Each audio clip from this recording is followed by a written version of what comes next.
armchair. There's something kind of about a kid that's never played baseball. You can't drink like me, you can't smoke like me. So don't try and be like me. Let's party together.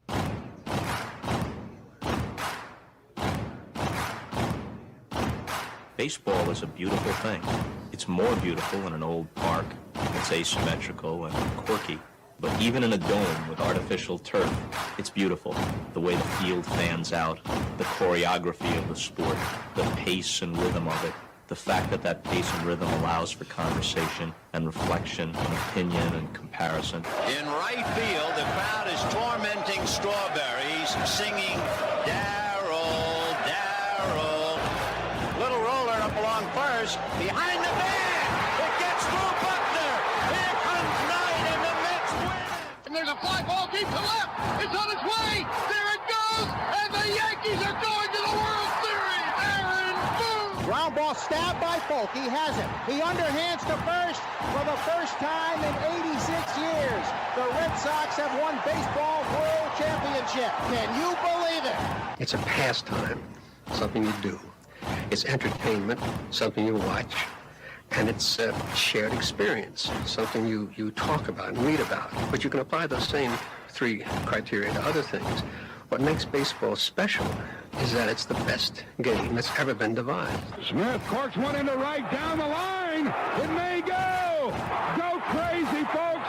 Go crazy. Sure as God made green apples, someday the Chicago Cubs are going to be in the World Series. A little bouncer slowly toward Bryant. He will glove it in front of Rizzo. It's in time. And the Chicago Cubs win the World Series. Cubs win. What a lucky break. The good Lord wants the Cubs to win. How can you not be romantic about baseball? If baseball is about caring, about loyalty and rivalry. Braves fans are on their feet hoping for some kind of a bleeder or a seeing-eye single. Here's the 1-2 pitch. Fastball hit high and deep down the right field line. It's going back, back, back. Is it fair? Is it zip, boom, bam, it's gone. Ram-a-lam-a ding-dong, a 3-run shot, and your Atlanta Braves have taken a 1-run lead. She's gone, baby! There's a very peaceful thing. It was created and played in pastures and meadows. There's grass, there's outdoors, there's everything that people thought was American and feel about America. You get in a ballpark, and it's the wonder of walking through that dark tunnel and seeing a huge open space where men play the little boy's game.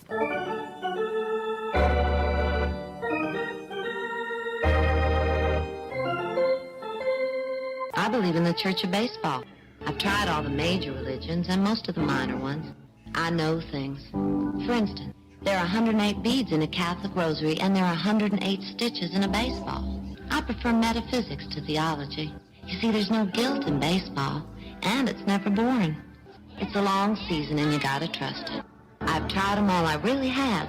And the only church that truly feeds the soul day in, day out is the Church of Baseball. Touch them all, Joe. You'll never hit a bigger home run in your life. High fly ball into right field. She is gone. Swung line drive left field. One run is in. Here comes Reed. Here's the throw to the plate. He is safe. You're in Braves country. If there's a bigger thing going on right now, I don't know what it is. We're down to one strike here. Gurriel, the last hope for the Houston Astros. Here's the 0-2 pitch. Swung on, bounced over to Dansby. Dansby fires it over to Forrest. And here comes the dog pile. Fire the cannons in the battery. Do the chop all throughout Braves country. Pop that top. Your Atlanta Braves have won it all. Here's a list of the players we'll be inviting to camp. I never heard of half of these guys. And the ones I do know are way past their prime. Most of these guys never had a prime. This guy here is dead. Cross him off then. The local press seems to think we'd save everyone a lot of time and trouble if we just went out and shot ourselves. We got uniforms and everything. You know, you might think about taking Jesus Christ as your savior instead of fooling around with all this stuff. I like him very much, but he no help with curveball. You trying to say Jesus Christ can't hit a curveball?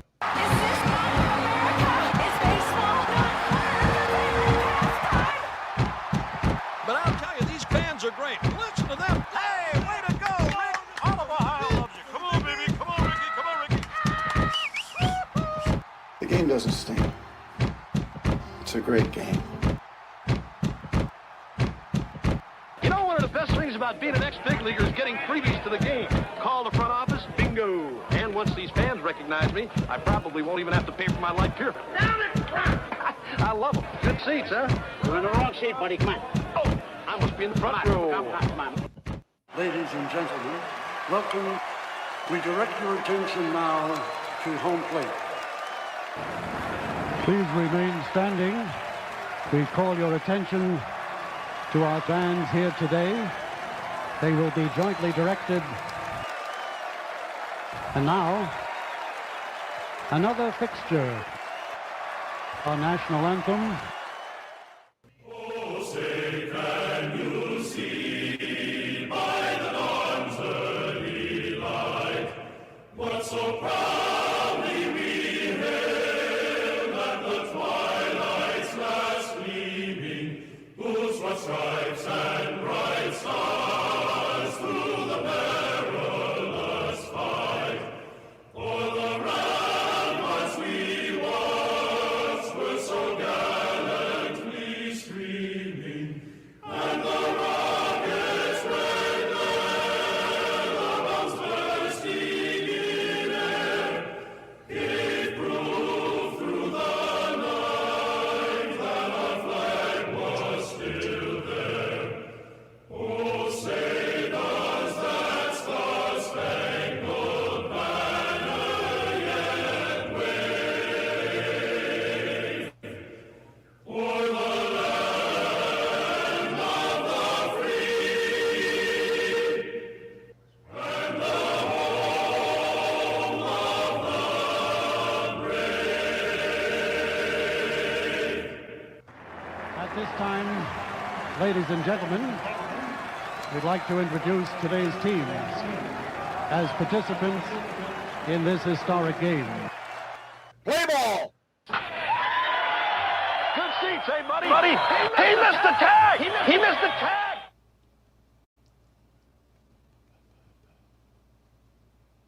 Can you predict what will come in 100 years?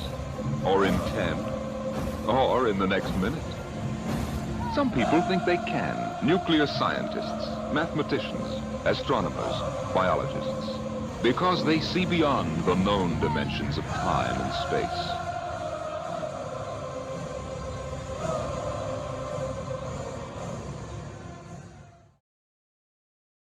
Armchair. On a beer? 7 o'clock in the morning. Scotch? Hey, howdy, hi, and how the hell are you? Welcome to October, boys and girls, here on Braves Country Radio. You're listening live as we march closer to crowning a champion for 2025. I'm Mac McGee. It's time to put it all aside and get ready for what should be a great day in Major League Baseball. We'll go over the lineups as the game goes on. Make sure to like and subscribe and become a member today. Jump in the chat. Tell us where you hail from, as roll call is on the way. Buckle up, boys and girls. It's time for pitch by pitch, play by play, the classic call of Major League Baseball. Get this bus moving. Stop. Come back. Too late. Roll call. Yeah. Roll call.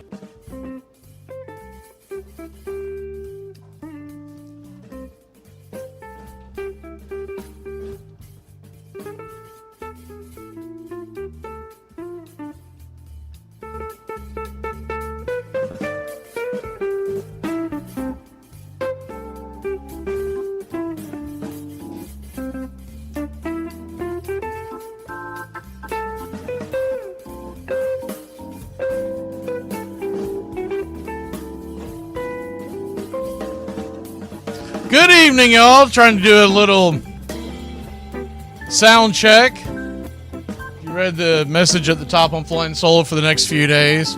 Well-needed rest for my right-hand man, Jason. So he's going to step away and drink a few cold ones. He may jump in the chat at some point, but he is clocked out. So, what do we got going on here? Good to see you, Tree Nug, Country Club member moderator. Peter, Country Club member moderator. Man, I am going to mess that up, so we're just going to call you GG, Brew Crew. King Crown, good to see you. Gary the Real McCoy, good to see you. Both Country Club members. Tree Nug, in the club and a mod. We got Gary the Real McCoy. We got James Fisher. I know these times are throwing everybody off, and it's a lot of baseball every night. Trust me, I understand. AB Normal,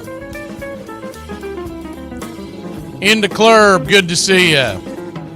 Donald Peterson, good to see you. Thank you for the kind words, Donald. And Daniel Wetzel, D-Dub. Appreciate the words of encouragement. We try our best here on Braves Country Radio, try to bring you all the games. Next year, we've gotten short of it is we're bringing you a lot more ball games outside of Braves Country and continue to bring you the Braves Country games. But we're getting some pretty regular baseball radio outside of Braves Country that wants more national broadcasts. So we're going to see what works in. It's all going to be around Braves Country, Braves ball games, but we plan on bringing you quite a bit. I mean, we're talking about it could be up around 300 games next year. Let's see. I think I already got Donald Peterson and Nate the Great. All right, we'll be back at a flash pitch by pitch. It's on the way. I probably stepped on time. We'll be right back. American excellence. American Rebel beer, born in the USA.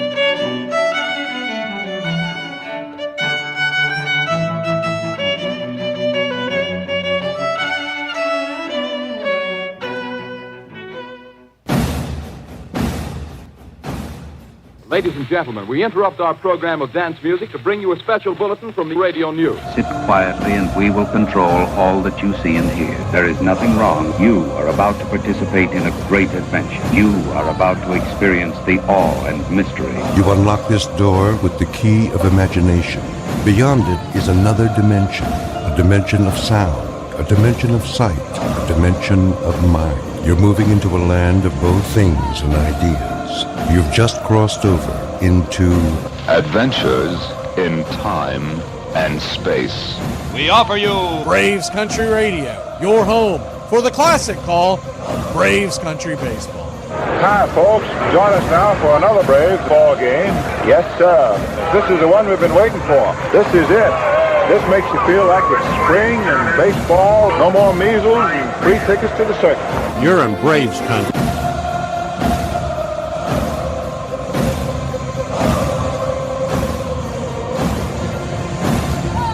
This is a reminder, disorderly conduct will not be tolerated. Please respect your fellow fan and refrain from any unruly behavior. Failure to comply with these guidelines will result in ejection.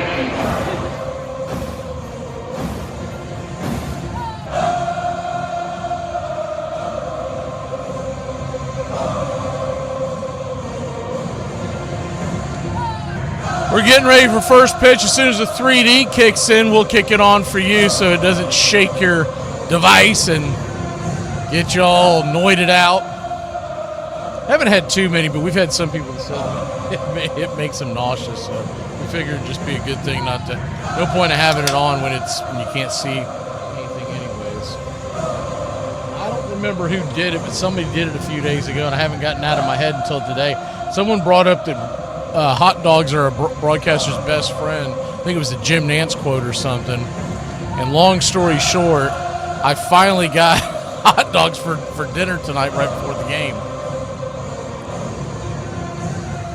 Coming to the plate is Shohei Ohtani, and I do believe we have the 3 dimensions kicking in, so we'll open up the window. Hope y'all are enjoying a Tuesday night here in Braves country. Welcome in all fans of all teams.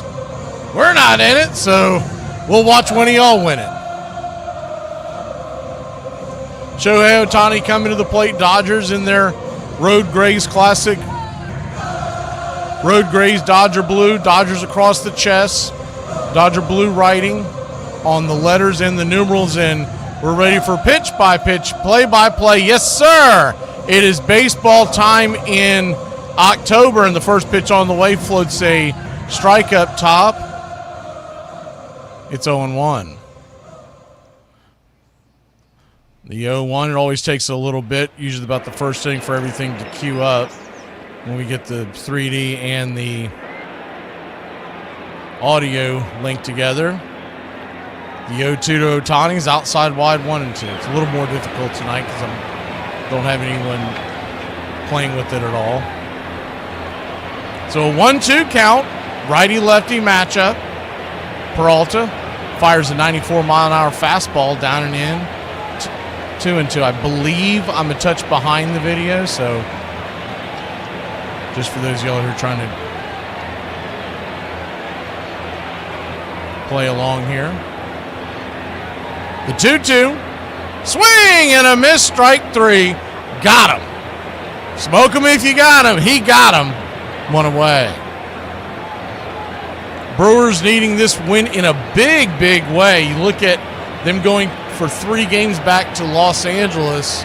If they're down 0-2 like Toronto is to Seattle, that's a tough hill to climb. Now, the only good news is for a team like Toronto, if they can find their way back home, the last 2 games are at home. First pitch on the way to Mookie Betts is down and off the plate. It's 1-0. Mookie batting .333 in the postseason, .894 batting OPS. 1-0. Outside on the outer cut, it's 1-1. The 1-1 count.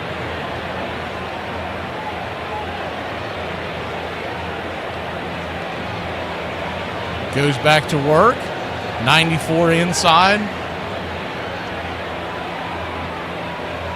2-1. The 2-1. Kicks and fires. Swing and a miss. 2-2. Pulled the off-speed pitch on him.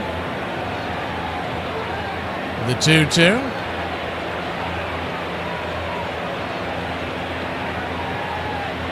This is high, 3-2. So a full count to Betts.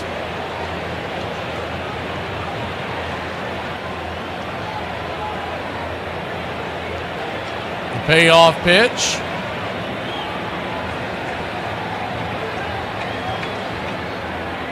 Down below the knees, ball 4, and he'll head on down to first. And the Dodgers got something brewing with Freddie Freeman coming to the plate.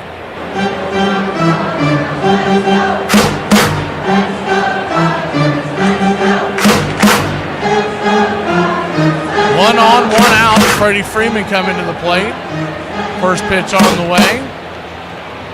Up top. Kind of a check swing of sorts.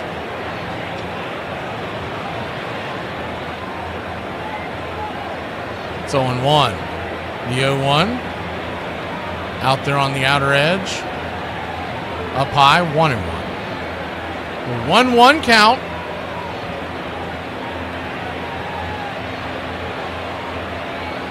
Kicks and fires. Swing and a miss. 95 on the outer edge. 1-2. Dodgers nothing, Brewers nothing. Just getting going here in the top of the first inning. Yamamoto on the mound for the Dodgers tonight. The 1-2. Swing lifted into right field, drifting over, making the catch. In right, F9 in your scorecard, Jackson Churio. 2 down. Left to right across the outfield, it would be Bowers, Frelick, and Churio. So Collins getting the seat tonight. And around the horn, much of the same. It's Durbin, Ortiz, Terang, and Vaughn. Contreras on the hill.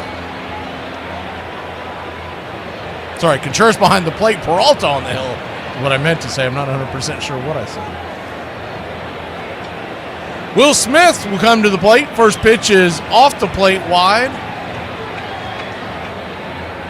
It's 1-0.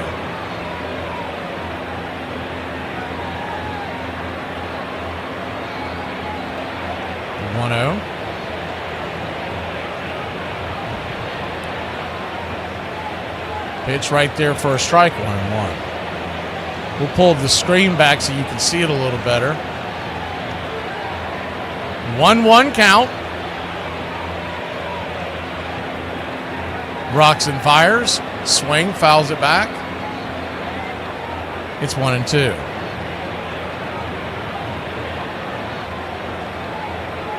Dodgers nothing, Brewers nothing. Peralta getting rooted on by the home fans. He throws a 4-pitch mix, heavy on the 4-seam fastball. The 1-2. Swing and a miss, strike 3, and that'll end the inning. We'll try to restart this video, and hopefully it'll cue back up. 0-0 your score. Brewers grab the bats when we return.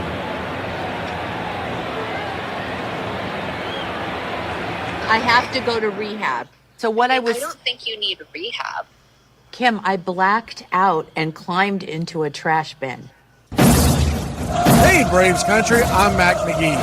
Join us for Pitch by Pitch, Play by Play, the classic ball of Braves Country baseball. We're bringing you Atlanta Braves baseball all year long. Jump into our pregame show, Braves Country Today, just before first pitch. Stick around for the postgame show, Braves Country Tonight, where we will open up the phone lines and react to your calls or your comments all year long. That's Braves Country Radio, pitch by pitch, play by play, your home for the classic call of Braves Country baseball.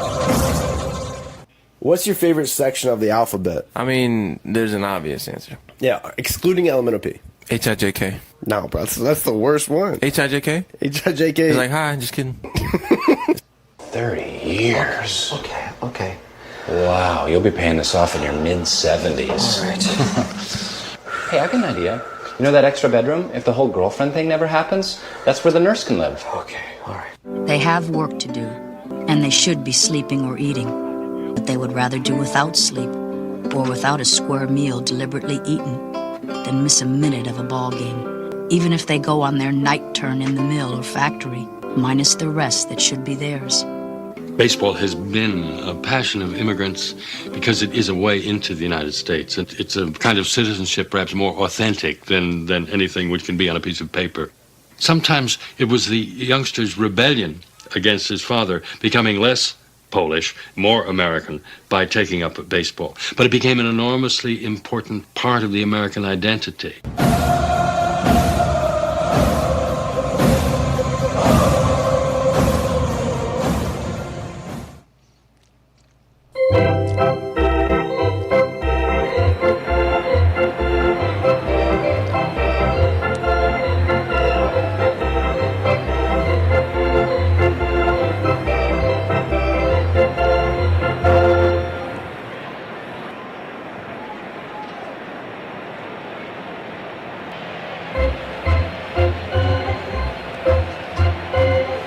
Welcome back, y'all.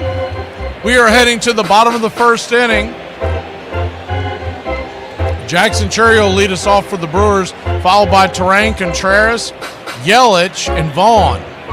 Frelick batting sixth, Durbin, Bowers, and then Ortiz. Dodgers defense here in a second. Yamamoto goes to work. A 6-pitch pitcher is the right-hander, fires the first pitch and swung on and blasted high and deep, going back on the track. Zip, boom, bam, it's gone. Ram-a-lam-a, ding-dong, a solo shot. And just like that, it's a 1-0 lead for the Brew Crew. Holy cow.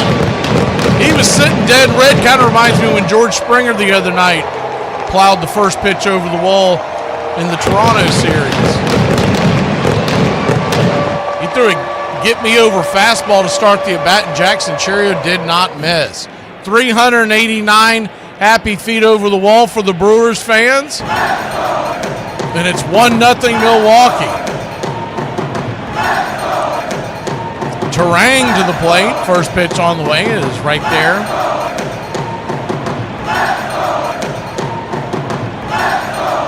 Down and in, it's 1-0. 1-0. Foul back out of play, 1-1. Jackson Honey Nut Cheerio'd it over the wall.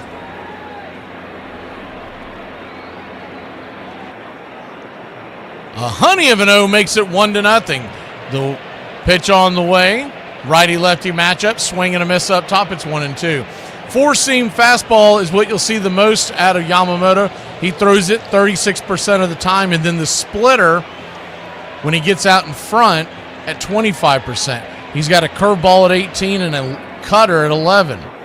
The 1-2 chops it over to the left side of the infield. Should be an easy play for Max Muncy. It is 5-3 over to Freeman. One away. Throws that cutter 11% of the time. The sinker and slider 7% and 3% respectively. So that slider really just is a show me slider. It's one of those pitches just to keep you off balance. But nonetheless, he is a kitchen sinker, a 5-pitch pitcher that throws all 5 of his pitches fairly regularly. First pitch on the way to William Contreras, Billy the Kid. Swing and a miss, down and in, it's 0-1. The 0-1, Yamamoto kicks and fires. Swing, roasted over to first, off of Freddie's glove. He will grab it, flip it, 3-1, 2 down. Good defensive play there by Freddie. Hard hit ball off his glove, and he was able to contain his composure and spin and turn, and there's now 2 away. First lead of the series for the Milwaukee Brewers. They scored just the 1 run last night, trailing 2-0 in the 9th inning.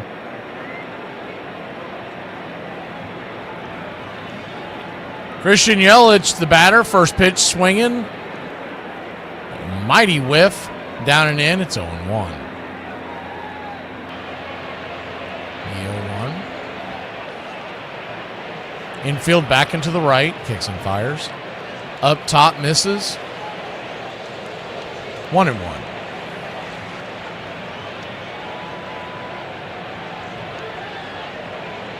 Milwaukee was plus 104 on the money line tonight out in the desert.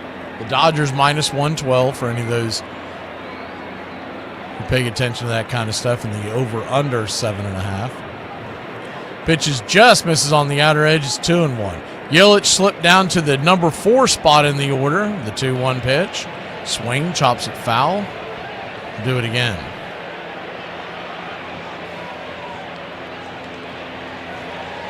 The 2-2. Just the 11th pitch of the inning. So this will be number 12. So Yamamoto good on that front. The 2-2. Swing, slaps it over towards the left side of the infield. Muncy has it, fires it to first, and 5-3. So 2 defensive chances for Muncy, and so far so good. We'll be back in a flash. Jackson Churio slaps one over the wall. It's 1-0. The Dodgers grab the bats when we return to try to tie it up.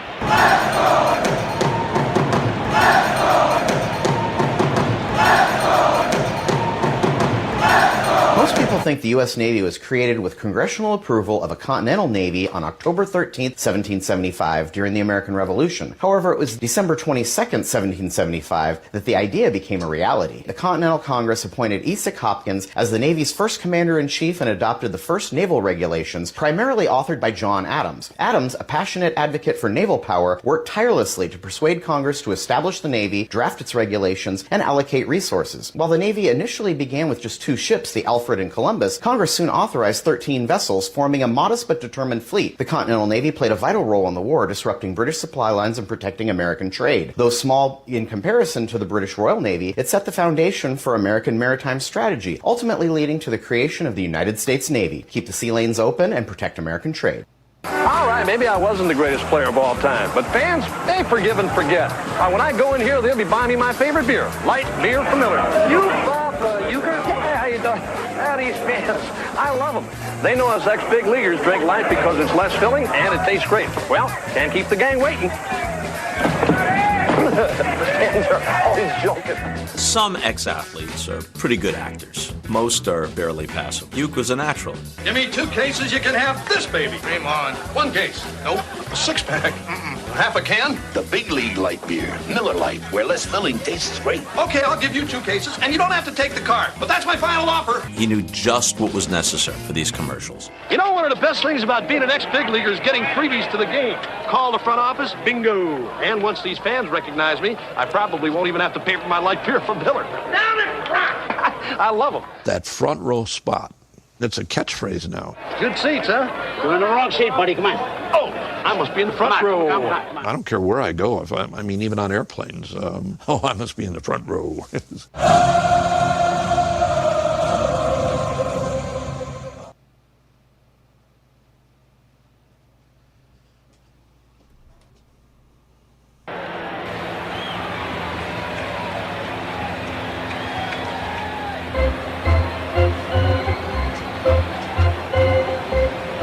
It's wild to think there are eight managerial openings in Major League Baseball right now. So I know a lot of fans on all the fronts, not just Braves fans, all the fans who don't have a manager want to know who it's going to be.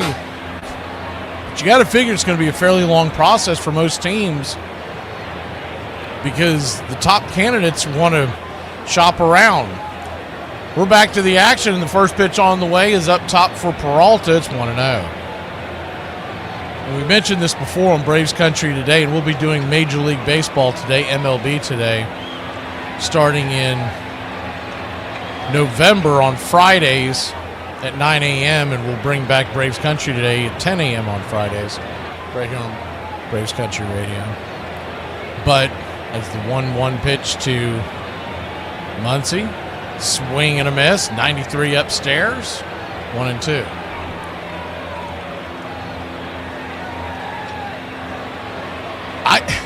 I don't buy any article that tells you anybody is a front runner because it's the 1-2 outside wide 2-2. The way the Braves organization has done it for years, ever since Anthopoulos has been around.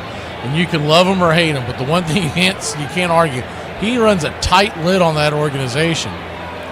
And you never know when a move is about to happen, and I don't think he's going to tip his hand on the manager. The 2-2 pitch to Muncy, swung on, pops it up, high in the sky. Can of corn in the foul territory range. Chad Durbin's over there to make the catch. F5 on your scorecard, 1 away. People keep asking me off air, who are you pulling for in these series? Like, dude, I want to see a series. That's my biggest concern is we get a couple of sweeps and then we just stare out the window till next Friday when the World Series starts. First pitch is a teardrop just below the knees. Good take by Teoscar Hernandez. It's 1-0. Freddie Peralta, the right-hander, what you'll see from him tonight is a four-seamer over half the time, 54%, and it's a good one. It's the 1-0, drops down below the knees, ball 2-2. Changeup at 21% of the time, curveball at 16%, so realistically a three-pitch pitcher, but he does throw that slider in just enough as the changeup. Misses to Teoscar, ball 3-0. He throws the slider at 9% of the time, and most of the time he throws it, it's when he's ahead in the count. So if you get in front of Freddie in the count, you kind of expect the fastball changeup. 3-0 pitch, 93 right there, up top. 3-1. Left to right across the outfield for the Brewers, we'll go over that real quick, is the 3-1. Pops it up, right side over by the first base dugout. Giving chase is Contreras, and Vaughn, it'll bounce off the dugout top. Fan gets a souvenir in the front row. Speaking of euchre, we'll do it again. Bowers, Frelick, and Churio. And then around the horn, it's Durbin, Ortiz, Terang, Vaughn, and Contreras behind the plate. Peralta on the bump in case you're joining us late. When the Dodgers are on defense, we'll go over that next. Didn't get a chance to get to it. It's the payoff pitch. Swing! That ball is belted high and deep. If it's fair, it's gone. She is gonzo, and it's a tie ball game. 1-1, son, here in the Beer City. A hanger, a banger, 377 feet.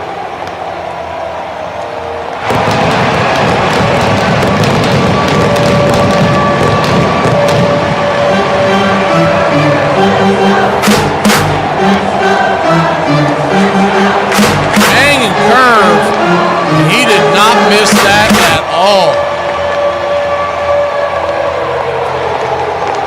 Dropped over the left field wall, and the game is tied. Tommy Edman will be the batter. Give Teoscar to Hernandez. It's 1-1. The 0-1 pitch, high and out of the zone. 1-1. 1-1 count. 93 right down the track.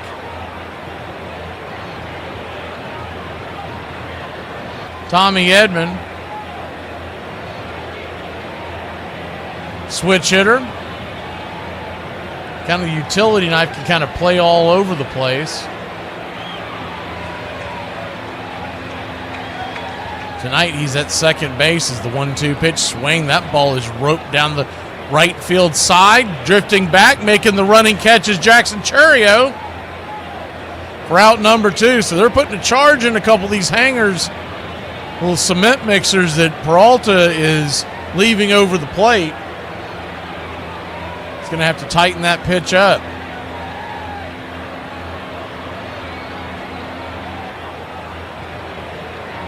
Top of the second, 2 outs, and the game is tied 1-1.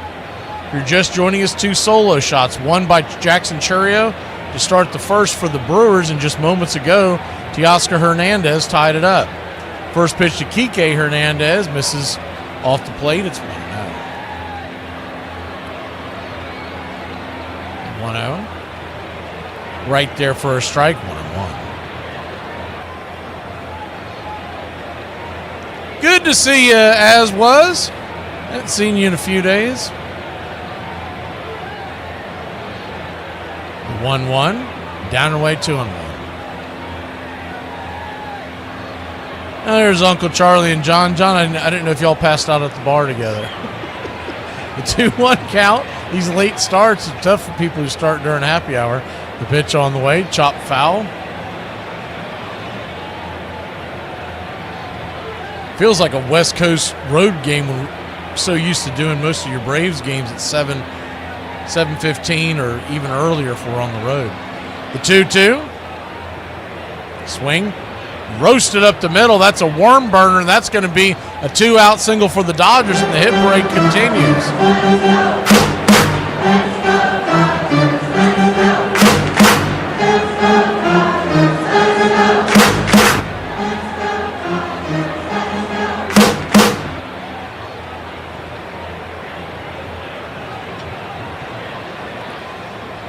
So Andy Paez coming to the plate. Righty-righty matchup. Paez digging in. It's so strange to me that he's got 27 home runs and he's the number 9 hitter. As the pitch on the way is swung on and chopped off his instep. It's 0-1. He's got 2 guys hitting directly in front of him that have 13 and 10 respectively. He's got good numbers. It really is dumbfounding. Maybe the theory is, and I don't get a chance to watch the Dodgers enough, is the 0-1 down and away 1-1. Is it kind of like what I was always saying with Michael Harris, is he's going to see better pitches with Acuna on deck? Well, Paez bats with Ohtani on deck. I'm sure he's not hating it. It's odd. Normally when a guy has that much production, is the 1-1. Swing, slices it down the right field line. That is into the corner, and that's going to take a hustle from Churio. They're going to send Kike. Kike's running. Here comes the throw to home plate. He is safe, and the Dodgers have taken a 1-run lead. RBI double by Andy Paez. Shohei Ohtani's coming to play. Just punched it down the first base line into the right field corner, and they were playing him to pull, so Jackson Churio had a long way to go and a short time to get there. He was eastbound and down, fired the ball to the cutoff man, Andrew Vaughn, halfway up the line at first. Vaughn, pretty good throw to home plate, but it wasn't in time. The hustling Kike Hernandez. Shohei Ohtani will come to the plate now with a runner at second, 1 out.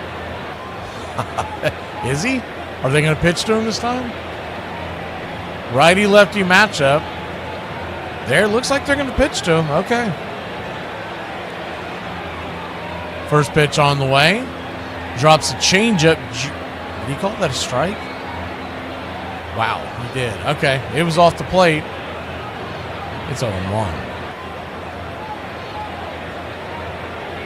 The 0-1. 95 right down the pipe. 0-2. That first pitch, 3 inches easily off the plate. I mean, it was way out there. The 0-2. Dodgers lead it 2-1.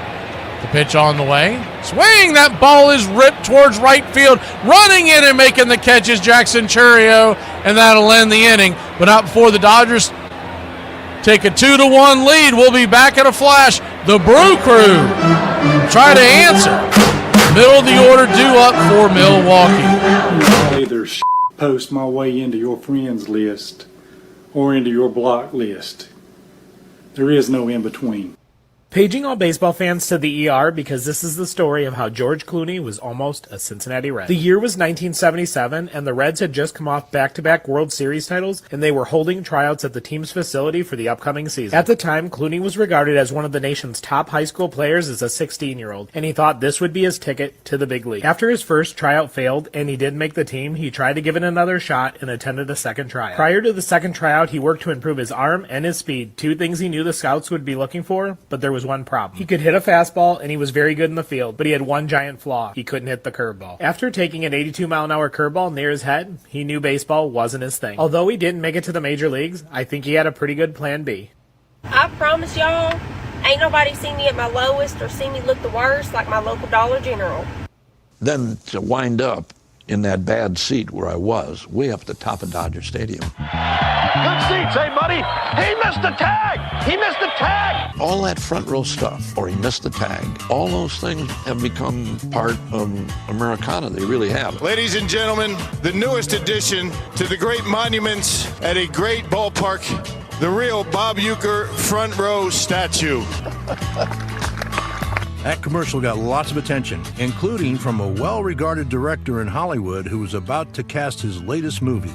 I had seen him in the Miller Lite commercials, and I thought he was incredibly funny. I knew that he had that. There was something about his whole persona that suggested Harry Doyle to me. Harry Doyle was a combination of somebody I imagined and just thinking about Bob Uecker. I'm so proud of myself. I got 8 hours of sleep. It took me 3 days, but I got 8 hours.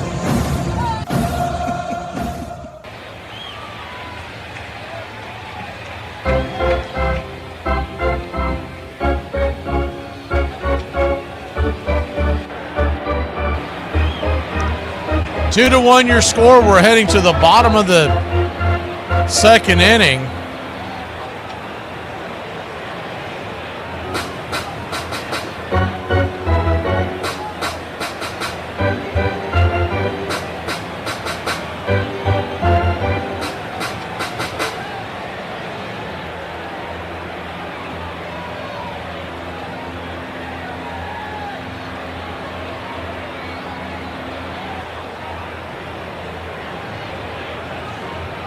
Righty-righty matchup. Andrew Vaughn digging in. Yamamoto back to work. First pitch on the way from Yamamoto is 92 inside. Read that wrong. It was the splitter. I thought that bent a little bit. It's 1-0. The 1-0. Four-seam fastball, 97. Shooting 50% from the field right now, am I? It's 2-0. So a 2-0 count. Swing. Rips it off of the chest of Muncy. Muncy fires it to first, and it's a high throw. And we've talked about this before for Max Muncy. We'll see if that is an error or not. But regardless, it's 1 on, nobody out. Looks like it will be an error. That's what you kind of get with Max Muncy. You're going to get subpar defense over there at third. It's really not his best position, but you can't take Freddie Freeman off first base. Actually, his best defensive position is designated hitter, but you can't take Shohei Ohtani off the DH. First pitch swinging, and a bad throw by Freddie Freeman after he touches the bag. So it's going to be a G3 and then an E3, and the runner at first. Wait a minute, was that a foul ball? Okay, it must have been a foul ball. What it was going to be a G3 as the runner retreats back. Oh yeah, that's foul. Freddie stepped on the bag, and that might have affected his throw. He sailed one into left field. So back to the drawing board. 1 on, nobody out. The 0-1 count. Pitch on the way. Swing, chops that over. And Freddie this time will throw it to second. And the throw from Mookie Betts will go wide of the bag. And Frelick will be safe at first. So, with that being said,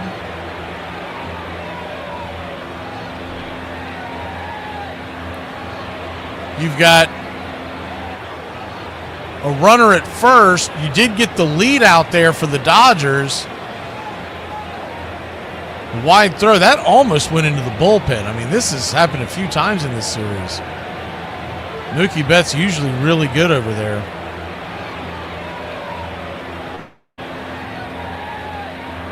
So 1 on, 1 out. Chad Durbin, the batter. First pitch on the way. Righty-righty matchup. Swing, chops that, foul. So 1-1. The one thing they're not doing, the Brewers, is they are not working the count. They are swinging early and often. That's either going to pay dividends or it's going to haunt them, and Yamamoto will go deep into the game again. It's got to be by design, you would think. The 0-1. Swing. Hammers it foul. It's 0-2.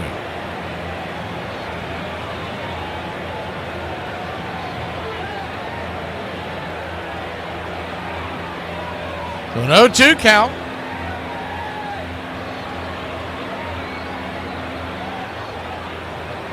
Two to 1 your score. Dodgers lead. We're here in the bottom of the second inning. Durbin swinging at the first 2 pitches. Here's the 0-2. And then he caught looking strike 3. You swing at the first 2 pitches, and then when you have 2 strikes on it, he takes a fastball right down his throat. 2 away. Make that make sense. 2 up, 2 down, and Jake Bauers, who is in left field tonight, batting 8th over Isaac Collins, righty-lefty matchup. He stands in. Bauers batted .235 on the year with 7 home runs and a .752 OPS and a platoon role. The perfect pitch is down and in. Curveball.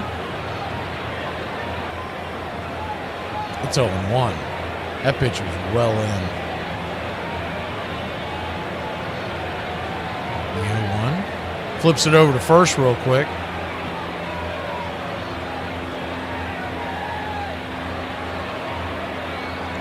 Oh, 1 count.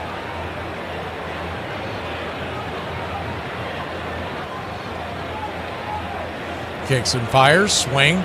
Lifts it over towards short. A 1-hopper. Mookie thought about stepping on second, but he'll fire it to Freddie at first, and it's a 6-3 putout.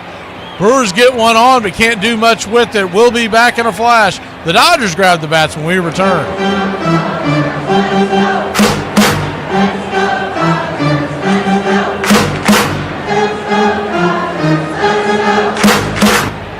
Uber driver, get in. I didn't order an Uber. We've got one now. I'm good, bro. Oh my God! Get in! Or wait. All right, guess what, guys? We made a football team. We're calling it the Buffalo Bills. Oh, that is very cool. What's our mascot going to be? Bill? Who's Bill? No, the mascot's a buffalo. But you said we're the Bills. Yeah, the logo is a buffalo. Right. And we're in Buffalo. But we're the Bills, you said. Right. Why don't we just be the Buffaloes? Well, then we'd be the Buffaloes. Yeah. It's a little too much Buffalo. We're the Buffalo Bills, okay? We're named after Buffalo Bill Cody. He's a legendary bison hunter. Wait, so we're naming our mascot after a guy that used to kill our mascot? Technically, yes. Maybe there's a guy that kills dolphins. That makes more sense. That's illegal. He's Bill. What if we call him Billy? You know, it's a little more kid-friendly. Okay, sure. Okay, how about full name William Buffalo, but he goes by Bill, socially. All right, we don't need a full backstory. Listen, it's cold up here. We're going to build a dome to play in, right? No. We thought it through. It should be fine. Lager, the beer that brought the forest down. I drive an exotic imported sports car. I eat exotic foreign food like frankfurters and pizza. But when it comes to numbing my mind, I'm a patriot. I drink the beer that brought the forest down. I'm a lager man. And with the new 80-bottle trunk pack, you've got enough for the evening. Hey, it's happy hour somewhere. Lager brings out the patriot in you.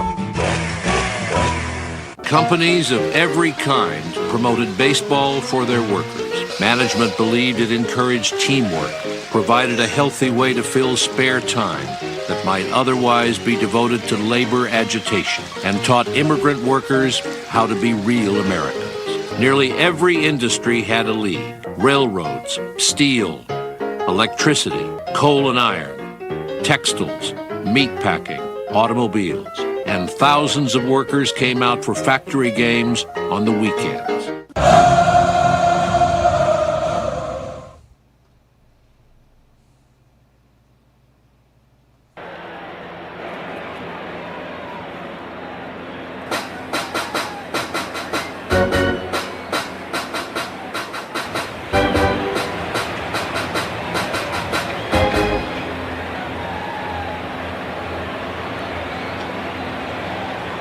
2-1 your score. We head to the top of the third inning. Dodgers leading.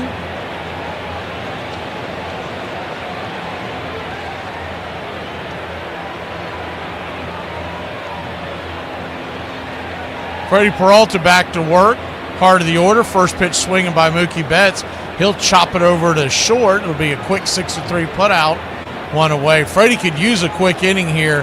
He's at 46 pitches already. That's where you want to be at the end of the third inning. So one pitch swing and works out well. Freddie Freeman coming to the plate. And he's known to ambush. Peralta's got to be aware of that.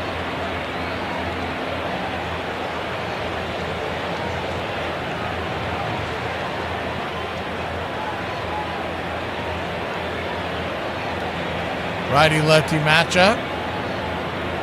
Tosses the first pitch. Changeup misses for a ball. It's 1-0. 1-0. Kicks and fires. 94 four-seamer off the plate. Ball 2-2-0. Freddie Freeman hit a home run last night. First run on the board in this series. Broke a scoreless tie.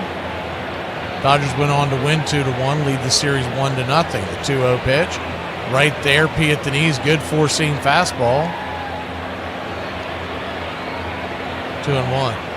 Freddie Peralta doesn't bring it like he used to. He's still in the low to mid-90s. When he first came up, you were seeing him touch 96, 97, but he's got much more control nowadays. He's a very tough customer. He's the 2-1 swing and a misses to him, too.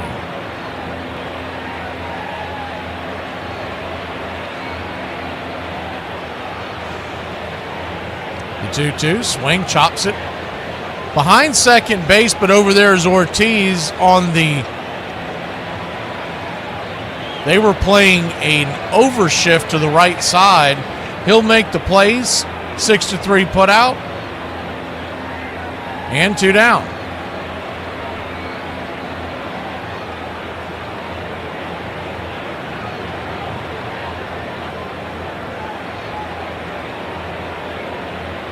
2 up, 2 down, and that'll bring Will Smith to the plate.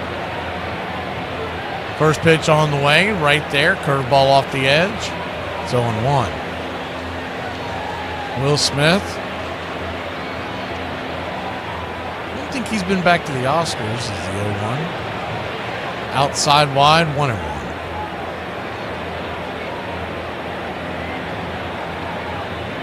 "19 pitches in the first inning, 26 in the second, and now 7 so far here in the third. The 1-1 pitch, swing, pops it up. High in the sky, can of corn. Who wants it? On the infield grass, Ortiz. Joey Ortiz involved in all 3 outs. That's an F6 in your scorecard and a much-needed short inning for Peralta. Brewers fans are waving their towels. They'll grab the bats when we return here in Milwaukee.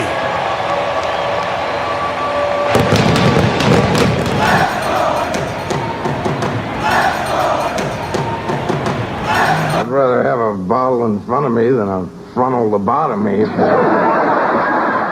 So nobody's going to speak on how a whole new created football team just popped up for Washington, D.C. over the weekend. Now, I'm not the biggest football fan in the world, but I've never heard of the Washington Commanders. Come on now. They literally pulled that out of their ass. And I feel like this was all set up by Trump because, of course, their colors are red and white, and they play for Washington, D.C. When did Washington, D.C. get a football team? It's for you to know it so that you can communicate it to the people here, to your clients, to whomever. Oh, okay. What? It's whoever, not whomever. No, it's whomever. No, whomever is never actually right. Well, sometimes it's right. It's a made-up word used to trick students. Obviously, it's a real word, but I don't know when to use it correctly. It's whom when it's the object of the sentence and who when it's the subject. That sounds right. Well, it sounds right, but is it? How did Ryan use it as an object? As an object. Ryan used me as an object. I was doing a game at Comiskey Park, and David came in the booth and told me they wanted to talk to me.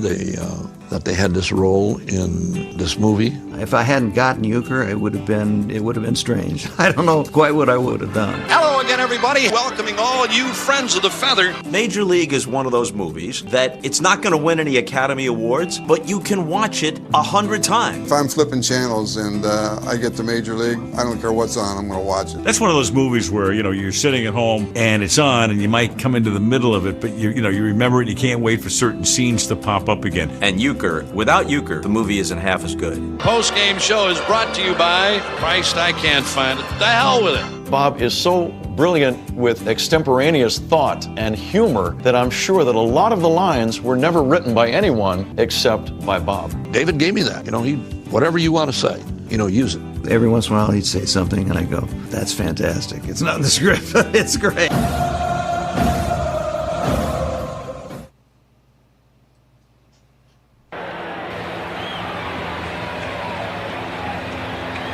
Welcome back.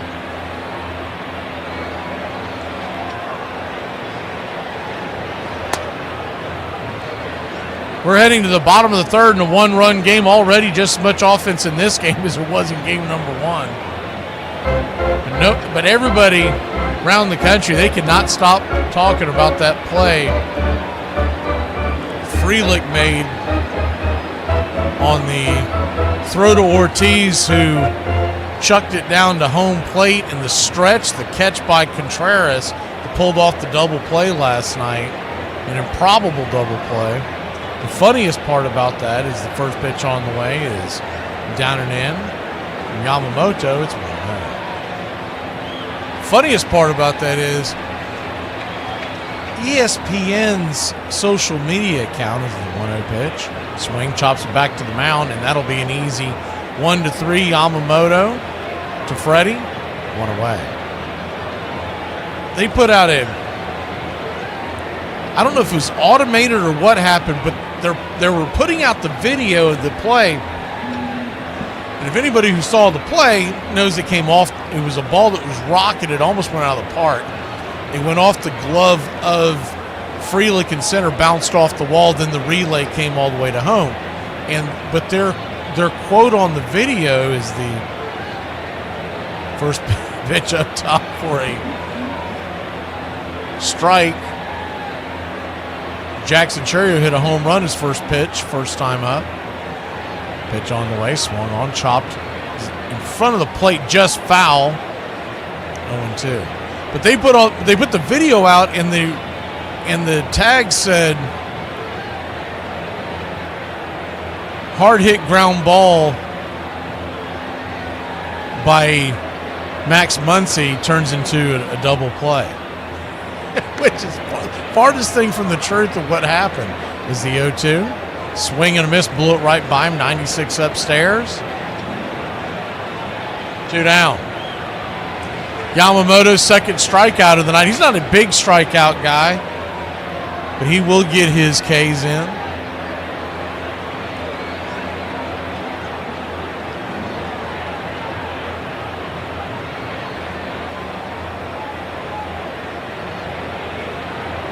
First pitch is outside wide. Righty-lefty matchup to Rang. It's 1-0. A 1-0. Drops one upstairs to Lurch. It's 1-1. So a 1-1 count. 2-1 your score. Kicks and fires. Slices it to left field. That's down for a base hit. And it maybe gets the Brewers going here in the bottom of the third, but there are 2 out.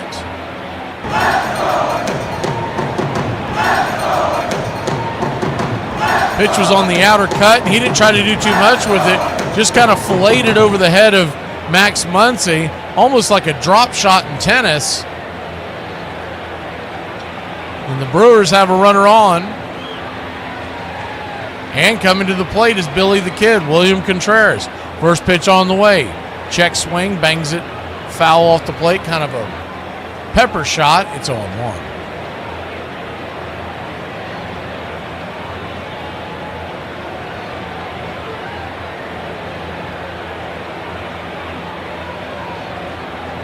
The 0-1. Brings it. Swing and a miss. 91 mile an hour sinker on the inner cut. 0-2. Doesn't use that pitch often, just 7% of the time, but he'll sneak it in from time to time to keep you off balance. The 0-2 from Yamamoto. Kicks and fires. Swing. Slaps it over towards short, but it's a line drive out. An atom ball, and that'll end the inning. Dodgers will grab the bats. 2-1 your score. Muncy, Hernandez, and Edmond coming to the plate.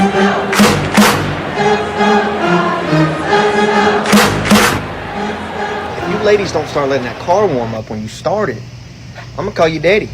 I'm going to call you uncle. I'm going to call somebody. Y'all just start that thing and off to the races. I swear, some of y'all need to stop thinking that you're all that. For f***'s sake, you ain't even all there. Could you imagine how hot I'd be if I ate right and took care of my body? I mean, I ain't gonna do it, but could you imagine? I don't know who needs to hear this, but they're mean to you because you're pretty. No, I'm pretty sure it's because I'm a bitch. Guess what? We played basketball in gym today. I love basketball. It was 5-on-5. Did you guys win? Well, it was tied with like 10 seconds left in the game. Nice. And I was over there, I was like, Kevin, because Kevin had the ball. I was like, throw me the ball, I'm open. And he didn't see me, so I ran to the top. I was like, I'm open, Kevin. And then everybody on my team was like, Kevin, Derek's open. And he threw it to me, and I looked at the time, and it's running down, and it's like 3, 2. And I just closed my eyes, and I just throw the ball up. And it went over the backboard. Hey, I'm not going to make it in today. Sorry about that. Why not? We really need you here today. Hey, listen here. I woke up feeling great. And at my age, that doesn't happen too often. So I sure as hell ain't going to waste the day there. On September 20th, 1914, more than 100,000 people filled Cleveland's Brookside Stadium to see the Telling Strollers beat the Hannah Cleaners 8-3. The ones I remember are the Greenville, Mississippi Buckshots, who were semi-pro, I guess they were called in those days. And they had jobs around town, but the main thing they did was play baseball. And they were a tobacco-chewing crowd, and men were fearful that their daughters might go out with one of them and that kind of thing. Well, they hung around the pool all a lot when they weren't working or playing baseball. And they were all looking forward to a career.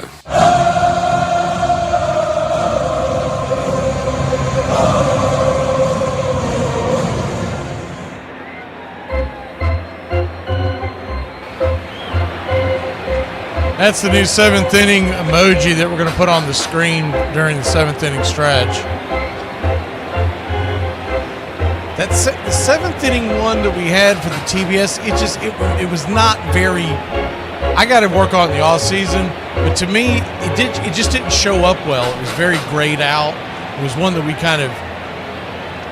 copied and pasted and put it together. And anyways, we'll work on something for that for next year with the whole TBS gang. But 7th inning, it's become known that we do the cheese. So we put that thing together. Put most of the sign together last night, and then I made the emoji today because I had to condense it. So you put too much on an emoji, you just can't read anything. First pitch on the way is up top by Freddie Peralta. Called for a high strike. It's 0-1. Max Muncy, the batter. 0 for 1 with the foul out and also has an error. The 0-1 misses high, 1-1. 1-1 count.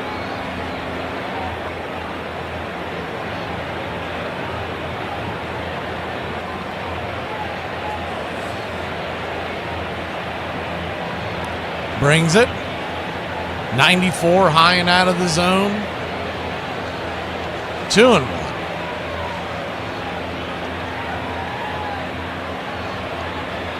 Two to 1 your score. Dodgers lead it. We're in the top of the 4th.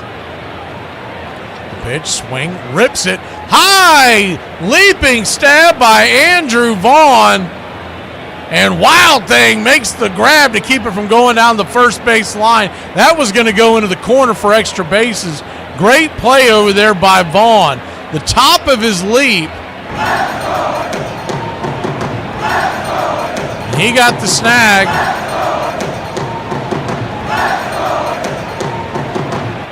Great play.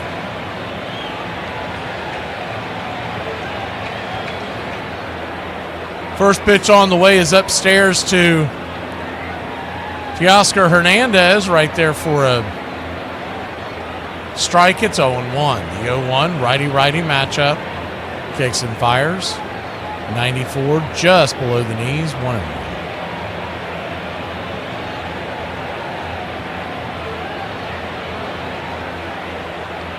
1-1 count. Hernandez homered. His first time up as the pitch is upstairs. Misses high, 2-1. He's gone four-seam slider. The 2-1 pitch. Kicks and fires. Fouls it back.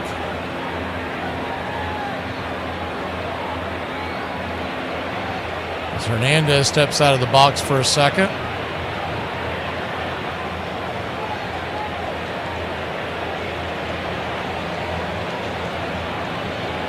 Teoscar Hernandez on a 2-2 count. Peralta looks into Contreras. Contreras sneaking in on the inside. Here's the pitch. Upstairs, inside. Did he go around? He did not. Full count. Peralta with 2 strikeouts on the day, and he's given up a walk.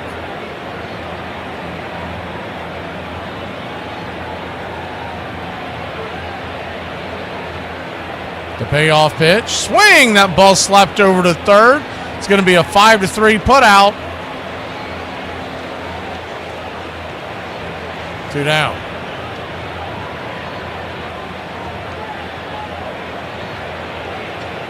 Top of the 4th inning. Yeah, there's not a lot we can do about that, Chief Michael. That's as big as it'll expand. And try, yeah, it's not going to do anything. First pitch on the way is swung on and missed by Tommy Edman. It's 0-1. If I zoom in too much, then it's going to block most of your view. The 0-1 swing, rips it into right center field, going down, and that's going to go downtown off the track over the wall, and it's a RBI grounds rule double by Tommy Gunn Tommy Edman here in the top of the fourth.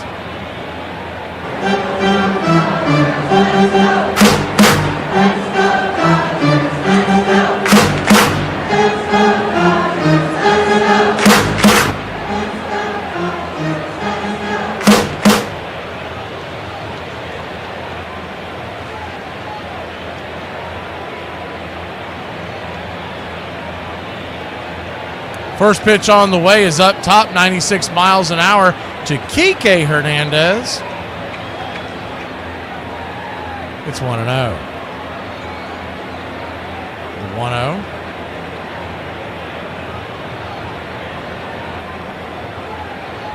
Kicks and fires inside.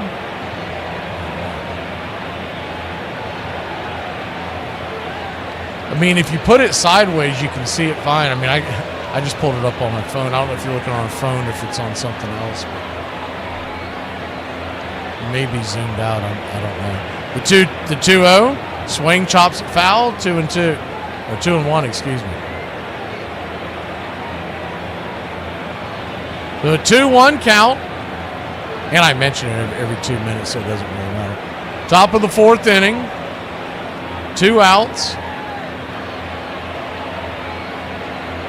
The pitch on the way. Swing, slaps it back foul. 2-2.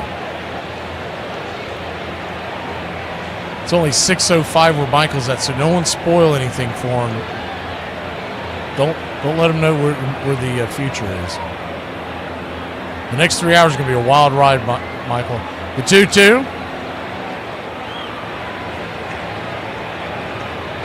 Brings it.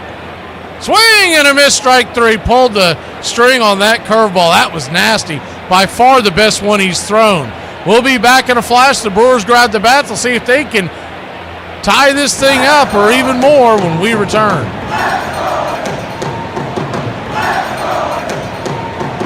I just watched the video.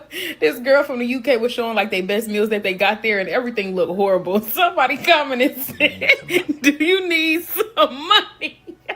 It's not a scam at all. I also had reservations in the beginning, but these super berries grow in the Andes Mountains, okay? Alpacas can survive entire winters on this shit. Great question. So is that the only superpower you get, surviving winters? Because I've survived many winters without these berries. No. December 23rd, the beloved poem A Visit from St. Nicholas was first published anonymously in the Troy Sentinel, a New York newspaper, in 1823. At the time, the tradition of St. Nicholas was fading and primarily celebrated only in Dutch American households, with children leaving out their wooden shoes the night of December 5th in the hope Sinterklaas would leave them candy, not a lump of coal in the morning. The poem revived and transformed the image of St. Nicholas, presenting him as a jolly, plump old elf riding a sleigh pulled by reindeer loaded with a bag full of toys for good little boys and girls, creating the modern image of Santa Claus we know today. Nearly 20 years later, not happy with how the poem was being misclaimed, Clement Clark Moore came forward to claim authorship, saying he wrote it to amuse his children, though some debate persists over its true origin. The poem, now the cornerstone of our holiday tradition, brings the magic of Santa Claus to millions each Christmas season. Today we call that poem The Night Before Christmas.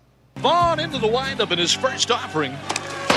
Just a bit outside. He tried the corner and missed. When I saw him throw that ball, that's the first thing that came to my mind. I knew it was funny. I didn't know it would become, part of the lexicon of sports talk. Every ball player, and the ball player could have been born after the movie came out. Doesn't make any difference. Ball player walks out to him just a bit outside. Just a bit outside. Just a bit outside. Usually when an actor gets a day off, they take the day off. But the days we were shooting with you, a lot of the actors would show up and just stand behind the camera and watch them. They were so entertained by it. Low, and Vaughn has walked the bases loaded on 12 straight pitches. Boy, how can these guys lay off pitches that close?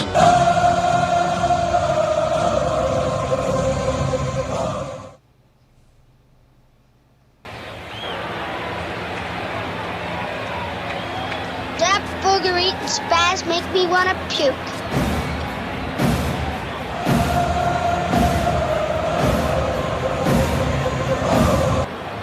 Pretty cool! Pretty cool! Wow!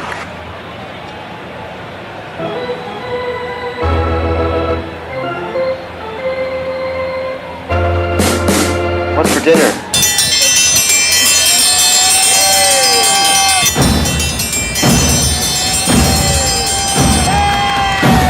Hey, chef, what's for dinner?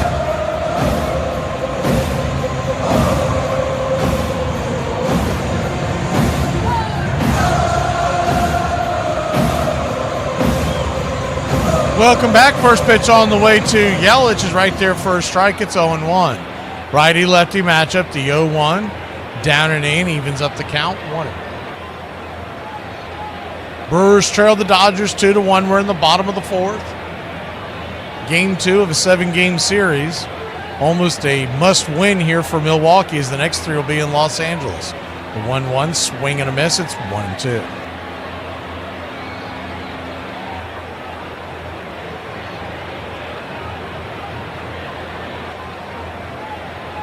One-two count. Swing and a miss. Strike 3. Chase 1 down and away. And quickly 1 down. Reddy's got teriyaki chicken kicking with rice. Gary with some pizza. John with chicken and veggies. And I'm sure something strong to wash it down. Mango shrimp and turkey for Steve. As the first pitch on the way is right there on the outer edge for a strike. It's 0-1. Michael's having the chicken Alfredo leftovers from PETA. The 0-1 pitch swung on, pops it up. High into center field, drifting underneath it is Andy Paez. 2 down. Chili beef stew for Uncle Charlie. I'll tell you what, if you get a chance, damn, I wish I knew the name of the video. But the guy, Brian McFadden, if you're familiar with him, he played for Florida State years ago, and he works for CBS now. As the first pitch up top for a strike is 0-1. If I find the video again, I will put the link in the chat tomorrow before the game to put it up there. But I'm going to have to try and find it. But it was a CBS Sports clip where they're sitting inside if you've ever seen the CBS Sports HQ, they're sitting inside that. Is the 1-1 from Yamamoto to Sal Frelick. Brings it, swing, bangs it down the line, foul and out of play. It's 1-2. And he goes off on a tangent. And if you're a Florida State fan, you got to hear it. Because he's 100% right on everything he says about what went wrong. The 1-2. Outside wide, 2-2. And he is fired up. I'm assuming that clip was recorded moments after the loss, because he had ran through a wall at that point. The 2-2 count. Swing, chops it over towards the third base side. They're on the overshift, so that's going to get through for a base hit. And speaking of dinner, the Brewers got something cooking here in the bottom of the 4th. Single, man on with 2 outs once again.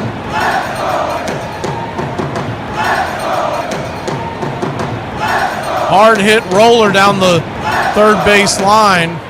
On a normal defense, it's going to be an easy scoop and flip for Muncy over there, but they had him over in shortstop territory. First pitch on the way to Chad Durbin, the number 7 hitter. Grabs the outer edge. It's 0-1.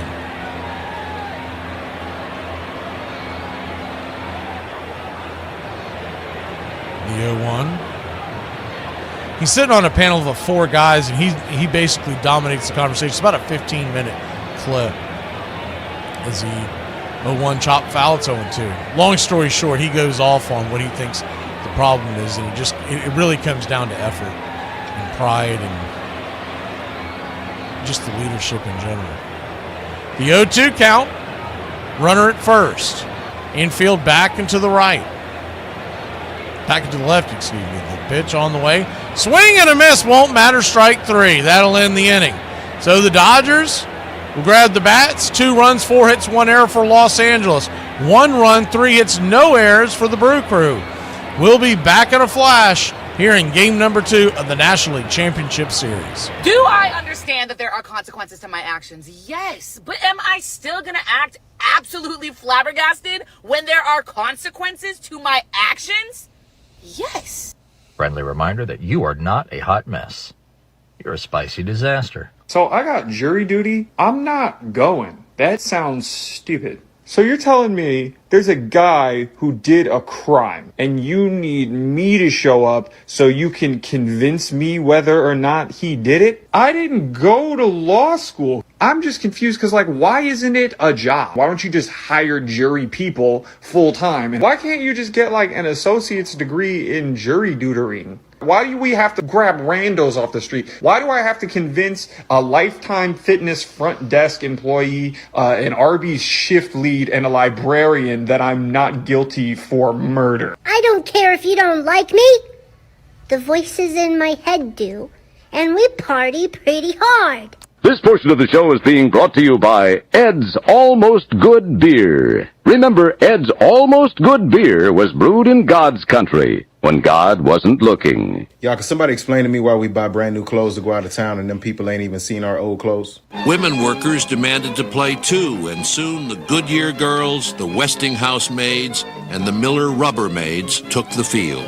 At progressive Sing Sing prison on the Hudson River, convicts played and beat visiting teams made up of electrical workers, insurance salesmen, and stock exchange clerks. I want to go back to Sing Sing, one ex-con remembered.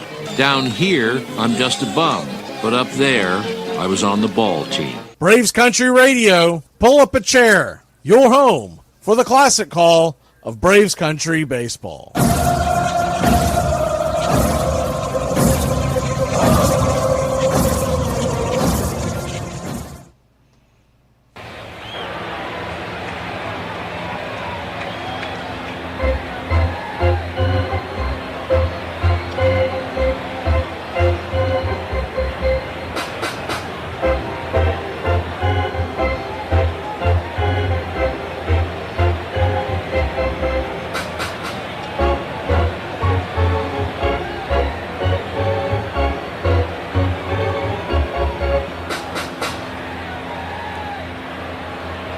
Welcome back, 2-1 your score. We're going to the top of the fifth inning, a fairly quick moving game here.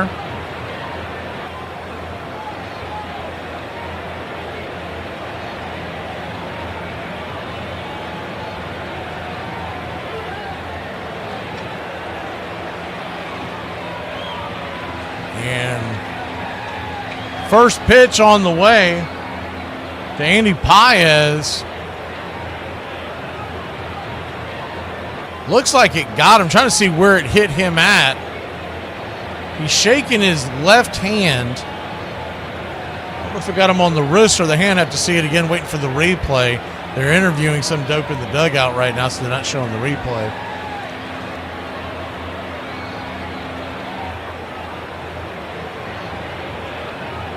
Paez appears to be okay as he heads on down to first. We'll get a better look at it here in a second. Here they go. They take the interview off the screen. Oh, man, right in the knuckles. Oof. Left hand right in the knuckles, and it hit him right on the top of the knuckles. Appears to be okay, so he must have avoided injury, but, man, that's a dangerous spot to get hit. Austin Riley gets hit there. He's out for 6 to 8 months. First pitch on the way is right there, off the edge. Called for a wide ball. It's 1-0. Andy Ashby's warming up in the bullpen for the Brew Crew. It might be Dunzo for Peralta if anybody else gets going here. Pitch on the way is right there for a strike. It's 1-1. On deck is Mookie Betts. You got to figure Ashby's being warmed up to face Freddie. A little surprised they didn't have him ready to roll here with Ohtani, but that hit by pitch did jump on him pretty quick.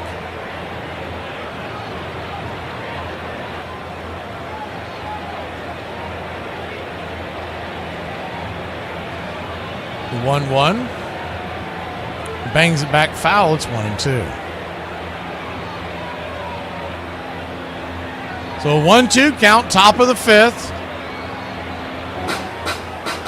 Nobody out.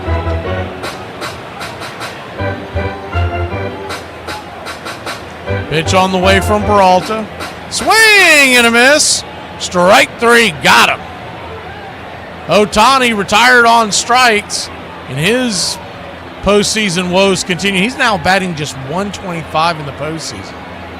You would think that would have the Dodgers struggling, but they're just loaded at every position. When your number 9 hitter's got 27 home runs.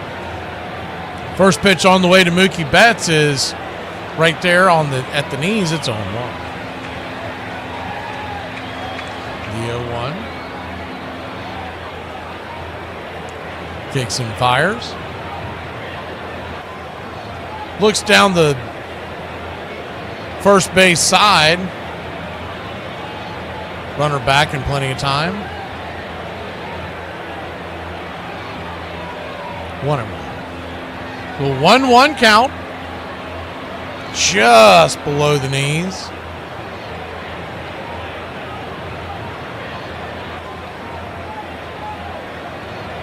Ball 2, 2-1.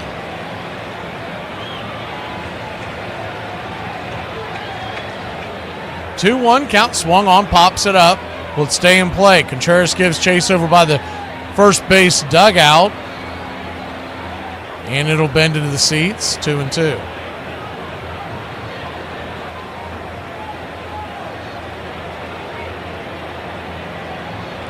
Dodgers 2, Brewers 1.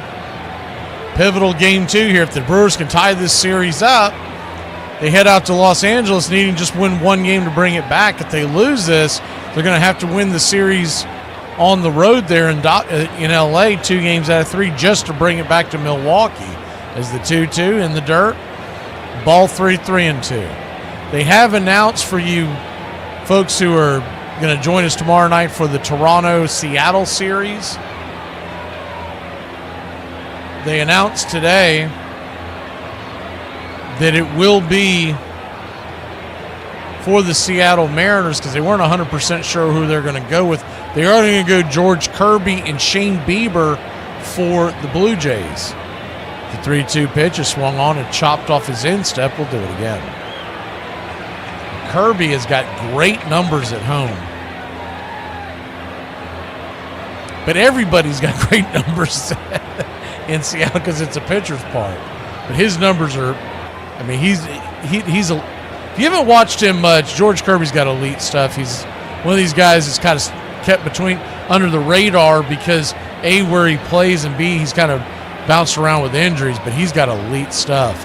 First pitch off of that is a 3-2 bouncer over to third base. It's going to be a 5-4-3 inning-ending, rally-killing double play. We'll go to the 5th inning, bottom of the 5th inning. The Brew Crew will grab the sticks. They'll see if they can crack on the board. They haven't scored since the opening at bat.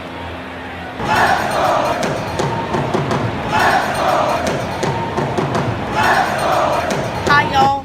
It's time for Appalachian Word of the Day. The word of the day is miniature.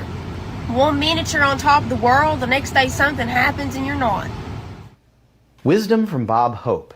My idea of Christmas, whether old-fashioned or modern, is very simple: loving others.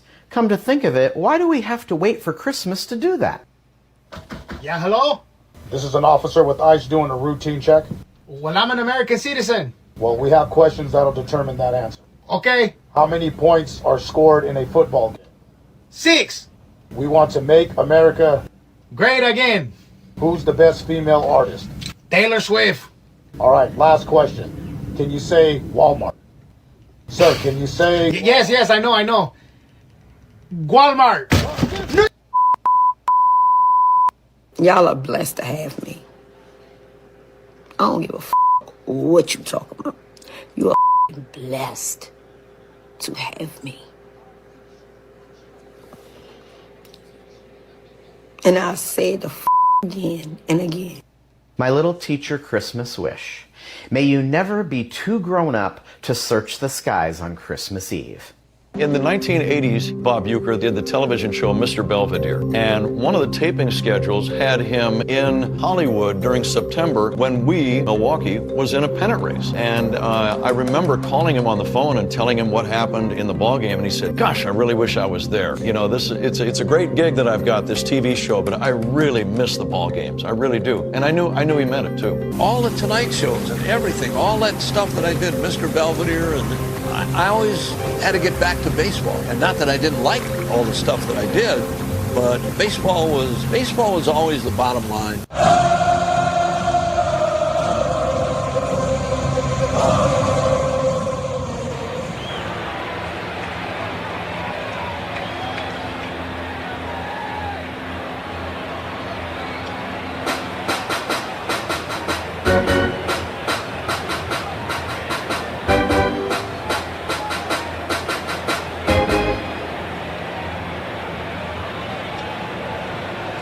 Welcome back.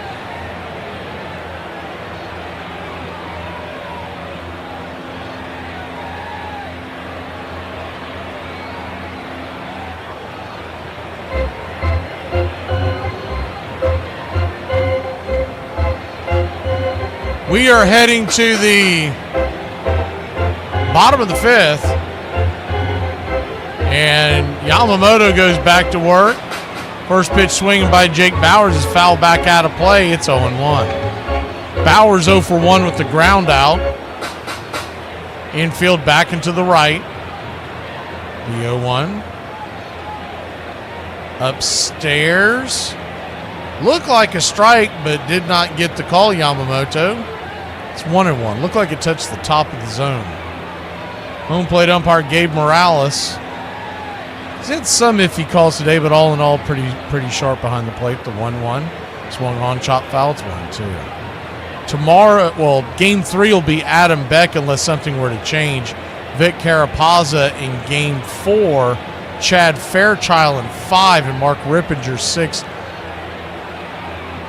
Lipka back around in Game 7. The 1-2, outside wide. 2-2.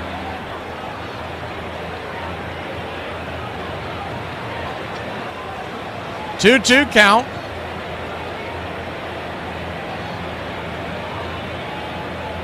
Brings it. Swing, pops it back foul. Do it again. It's another reason why you're a Brewers fan. You don't want to leave it up to the umpires, because Game 5 and Game 3, for that matter, are going to be dicey with those two umps on the plate. You want to make sure you at least split here in Milwaukee before you head out to Los Angeles. The 2-2. Down and in, 3-2. We mentioned it at the time last night, and it finally, sometimes I mention these things and they don't say anything about it on the national media, but it actually got a lot of play today about the fact on that last at bat where Bryce should have stayed where he's at and twisted and take that slow curveball off the leg. It would have tied the game. The payoff pitch. Swing! That ball's belted high and deep. Going back on the track at the wall, making the catch at the very back of right field wall is Teoscar Hernandez for a loud out number 1. Wow. They've got that crevice out there. He was right in front of it, just a touch underneath it. He got a good swing on that. He just missed pay dirt. Yamamoto, the moment he let go of that ball, he was like, snit. First pitch on the way is right off the plate wide. It's 1-0. Joey Ortiz, the batter. He had that look like, ruh-roh. He was bailed out. The 1-0. Down and away. 2-0. Good to see you, JC. See you crawl out from under the woodwork. Wherever you've been. Quick mound visit by Smith with Yamamoto. And Prior, the pitching coach is coming out with Yamamoto's interpreter. I don't think he necessarily needs one because him and Smith were going back and forth talking for quite a bit. Muncie was actually trying to wave them off and say, hey, they got it, whatever they're discussing.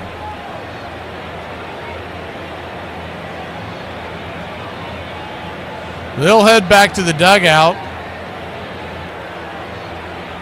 That will count as a move because Pryor came out with him. If the interpreter had came out there with him by himself, that would just be a catcher visit to the mound.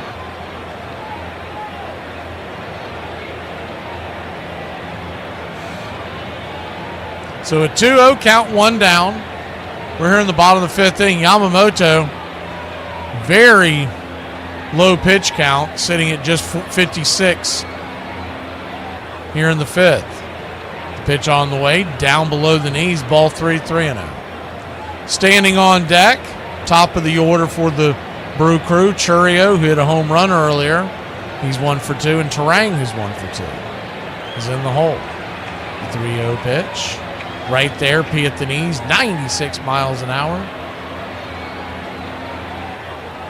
3-1. He's gone splitter, cutter, sinker.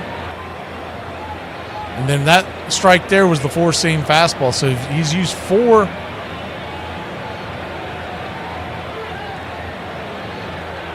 of his 6 pitches in this at-bat. The 3-1 count. Inside four-seam fastball, ball 4, and that'll send Ortiz, who's got good speed, down to first. And here we go. 1 on, 1 out.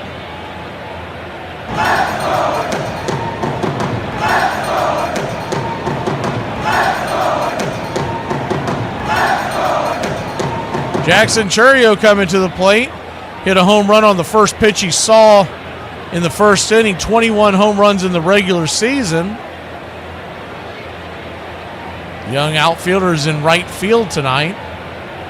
Infield back and to the left. First pitch down and away for a ball. It's 1-0. We'll go ahead and pull the screen back in case there's any movement on the base paths.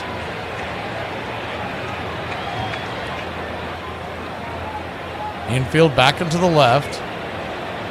First pitch off of that is a swung on and lifted into left field. Right at Kike Hernandez.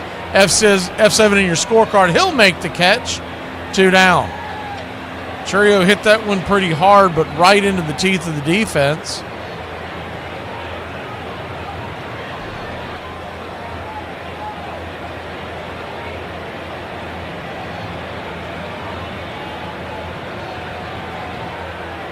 So now 2 down. And the left-handed bat of Bryce Terang. Terang, first pitch. Swinging. Off the edge. It's over. Terang 1 for 2 with a single. You know, when he didn't take that pitch off his leg and got out of the way, what was even worse was that last swing when the ball was up around his eyeballs to end the game. And there are people that were defending him, were trying to say, hey, in the middle of the game, not thinking. Man, that's one of those things, though. By the time you get to the big leagues, I get it, it's reactive, but at the same token, you've got to stand your ground and take that base. Is the 1-1. Swing, slaps it foul, it's 1-2. Guarantee it doesn't happen again to him. Sometimes you have to live through those things, and he'll learn for next time, but nothing saying that the Brewers go on to win that game, but that was definitely a big spot.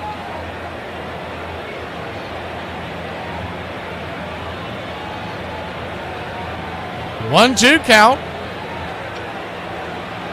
Kicks and fires. Caught looking strike 3. Backwards K got him, and that'll end the inning. Runner was on the go, but it does not matter. We'll head to the 6th inning. It's 2-1. Dodgers grab the bats when we return.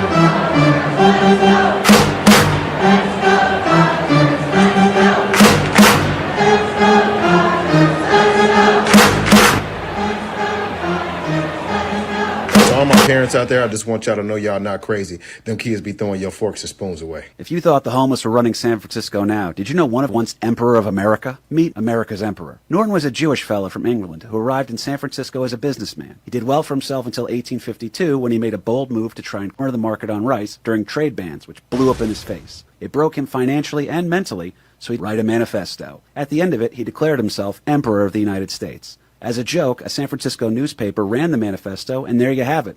America has a self-proclaimed emperor, his name is Norton, and he lives in a boarding house. Less than a month into his reign, he actually put out a proclamation where he abolished Congress on behalf of the American people. After that, he abolished the two-party system and ordered General Winfield Scott to use suitable force to clear the halls of Congress. Norton wore a blue uniform of a Union general with gold epaulets and a rusty battle saber, and never paid take the ferry as part of his executive privilege. Soon he began printing his own currency with his face on it, and on the 1870 census, Norton listed his occupation as emperor. The emperor also wrote letters to Queen Victoria of England, explaining to her why a marriage to him would help strengthen the relationship between England and America. There you have it, Norton, Emperor of America. Here he comes again.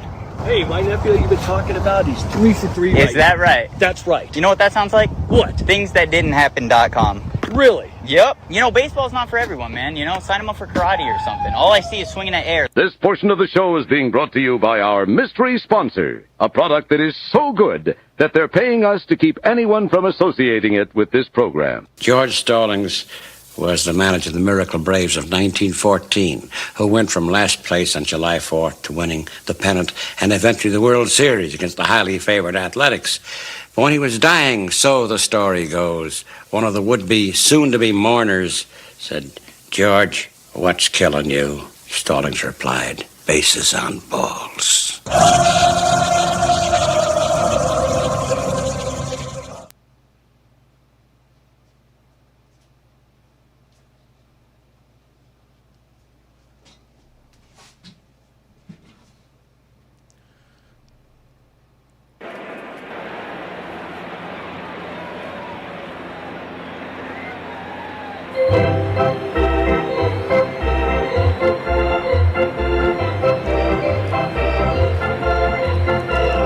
One-run ball game. We're going to the 6th inning.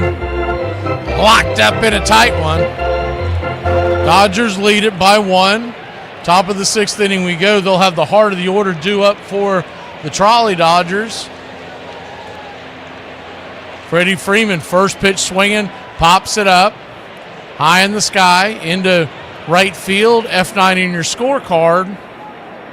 1 away.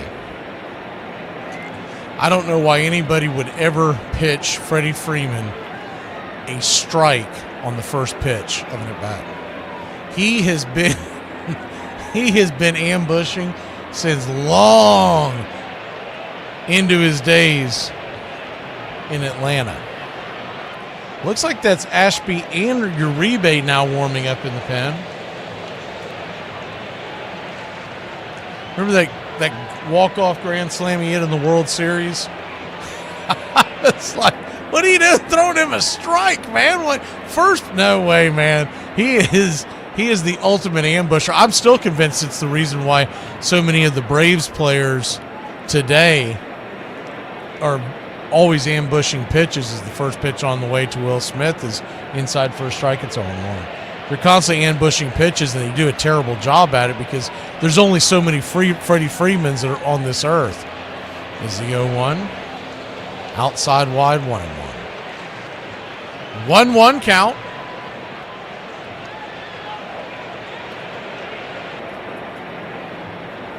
Kicks and fires. Right there, P at the knees. 1-2. The 1-2 count. 2-1 your score. We're in the top of the 6th, 1 out. If you're just joining us on radio, or if you can't see the score, so I'm being told it's too small. I wish I could do something about that, but I don't control that. As the pitch is outside, it's 2-2. So a 2-2 count. Swing, fouls it back. We'll do it again.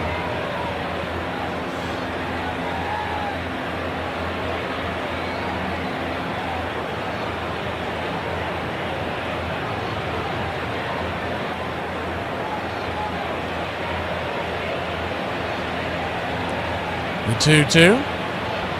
Swing, chops it deep in the hole at third. Here comes the throw. Fires a laser across the diamond. Good throw over there by Chad Durbin. 2 down. Man, that's a pretty throw right there. He was almost on the outfield grass in foul territory when he makes that throw. Slammed on the brakes, kicked and fired, and it was an absolute beam about chest high over to first base. Fairly routine catch over there for Vaughn.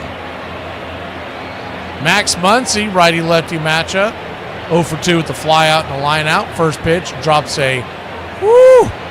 They call that a ball, but that changeup smacked the inner part of the strike zone. It's 1-0. The 1-0. Out and away. 2-0. 2-0 count.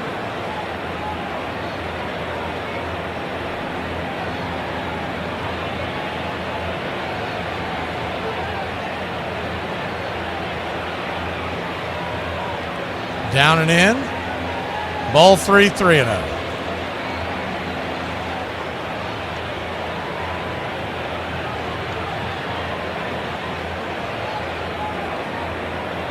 .30 count.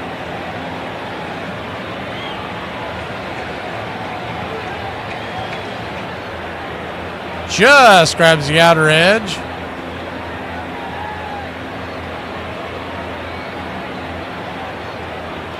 Three and 1. The 3-1 from Peralta. Kicks and fires. Swing, pops it back foul. Full count, just gets into the seats past the tarps on the left field side. Full count. 2 outs. Standing on deck behind Maximus is Teoscar Hernandez, who has a home run on the night.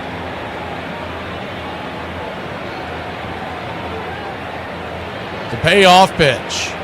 Swing, chops it foul down into the first base dugout off the railing. We'll do it one more time. Peralta's sitting at 96 pitches. I don't know if he would face Hernandez, considering he's already got a home run. He's flirting with the century mark. Pitch number 97 of the night from Freddie. Swing! That ball's lifted high and deep. Going back on the track. She's gone. A solo shot over the center field wall. And pocket pancakes left him in just a little too long. It's 3-1 Dodgers. 109 miles an hour off the bat. A 412-foot blast. Freddie knew at the moment it was hit.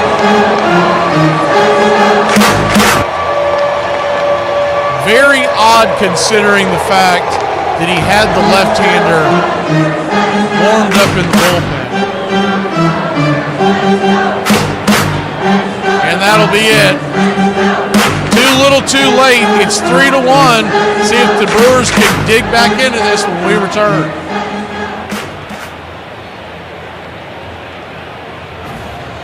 This date in 1883, the Philadelphia Quakers, later known as the Phillies, win their first game in franchise history when they rout the Chicago Cubs, at the time called the White Stockings, at Chicago's Lakefront Park. Philadelphia had lost its first 8 games before today's 12-0 victory and will finish the season in last place in the 8-team National League with a record of just 17-81 for a 173 winning percentage. On this date in 1913, the big train Walter Johnson, his streak of 55.2 scoreless innings ends when he gives up a run in the bottom of the 4th in the Senators' 10-5 victory against the St. Louis Browns at Sportsman's Park. The right-hander's record will last until 1968, when Don Drysdale will surpass the mark, tossing 58.2 blank frames for the Dodgers, which will be surpassed by Orel Hershiser 20 years later. And on this date in 1965, Carl Yastrzemski drives in 5 runs, hitting for the cycle with an additional home run. However, he has his homers in the first and second inning, along with a double in the 6th, a single in the 8th, and a triple in the 10th were not enough when the 7th place Red Sox lost to the Detroit Tigers at Fenway Park. And that's your Braves Country Radio on this date in baseball history.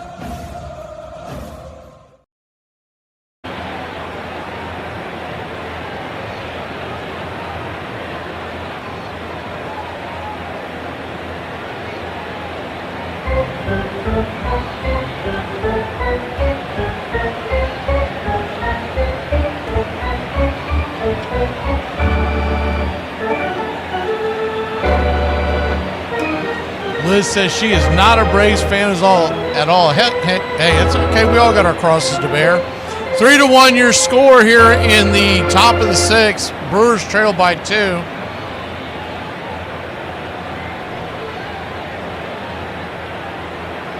We'll have Blue Jays versus Mariners tomorrow night right here on Braves Country Radio. First pitch is 8:08. We'll come on the air about 7:30. First pitch on the way from Uribe, Abner Uribe, coming in. Right there for a strike. Teoscar Hernandez. It's 0-1. The 0-1. Swung on. Ripped back to the mound. Off the glove of Uribe. Slides. Fires it to first. Bad throw. It'll go up against the wall. And they're going to throw down to second base. But I think it's already... I think he was already... being awarded the base. I think the ball bounced out of bounds. Pat Murphy, he's coming out of the dugout for an explanation.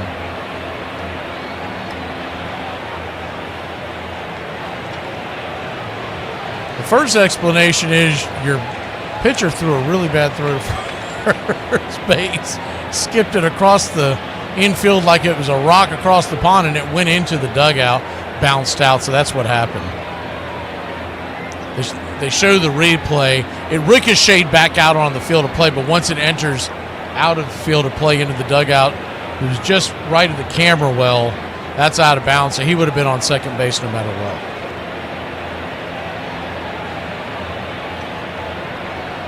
So runner in scoring position now. 1 on, 1 out. 3-1 your score. First pitch on the way to Tommy Edman.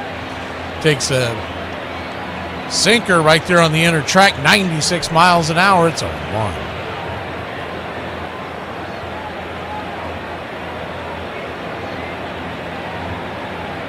The 0-1.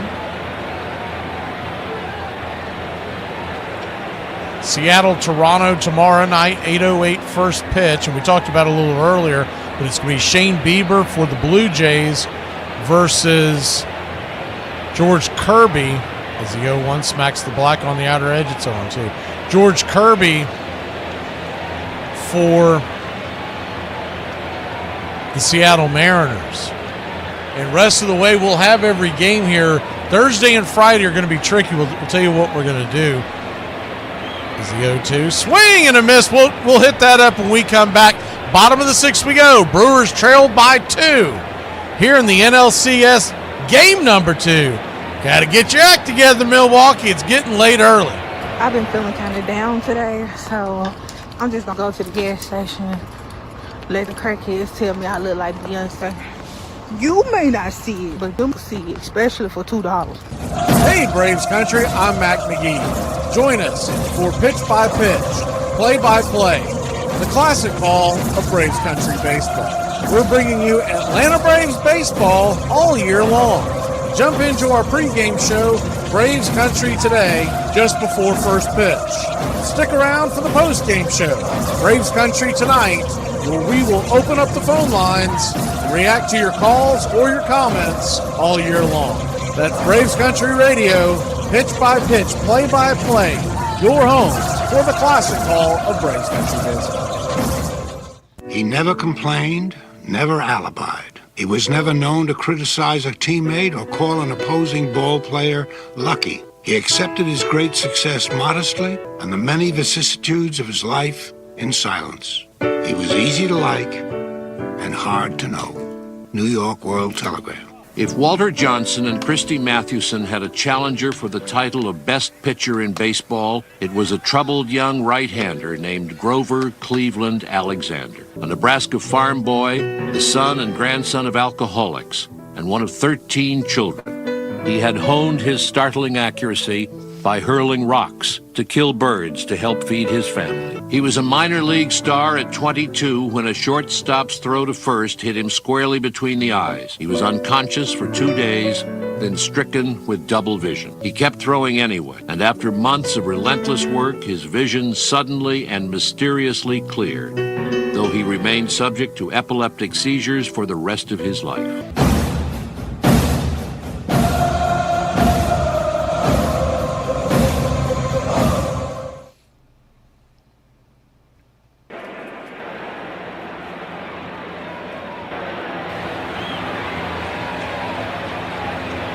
We're heading to the bottom of the 6th inning.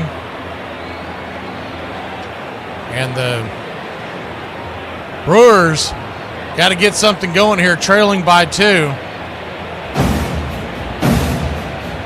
If you want to stop me, you're going to have to kill me! Coming to the plate will be Billy the Kid, William Contreras, then Christian Yelich and Andrew Vaughn. 1 run, 3 hits, 1 error for the Brew Crew. 3 runs, 6 hits, 1 error for the Trolley Dodgers. LA leads the series 1-0, and the next 3 are in California. The first pitch on the way, swung on, chops it over to third. Easy 5-3 put out. 1 pitch, 1 out. That's not the way you get it going.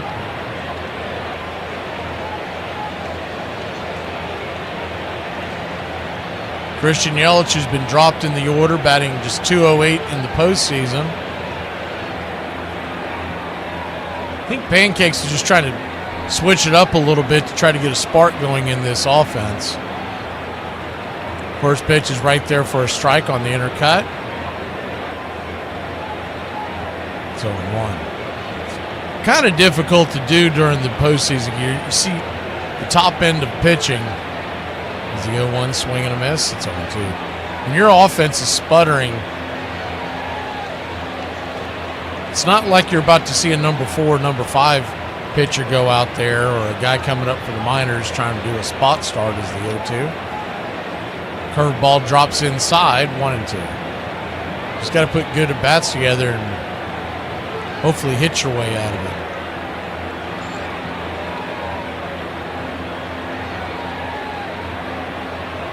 The 1-2 inside, spins around, 96 on the inner track. 4-seam fastball, almost got him in the belt. 2-2. 97's hard to take, but that would have been one that you would have said, man, if you could just get aboard, just stick your hip out there. The 2-2. Instead, he'll dribble it over to second base. It'll be a 4-3 put out, 1 away.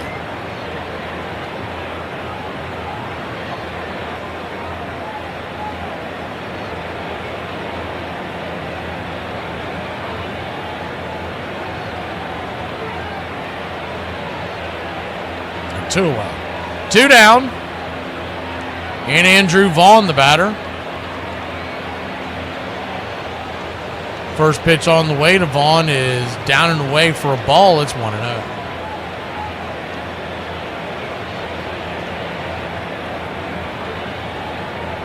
Righty-righty matchup, the 1-0. Check swing down the first base line. 1-1. Andrew Vaughn 0 for 2 on the day.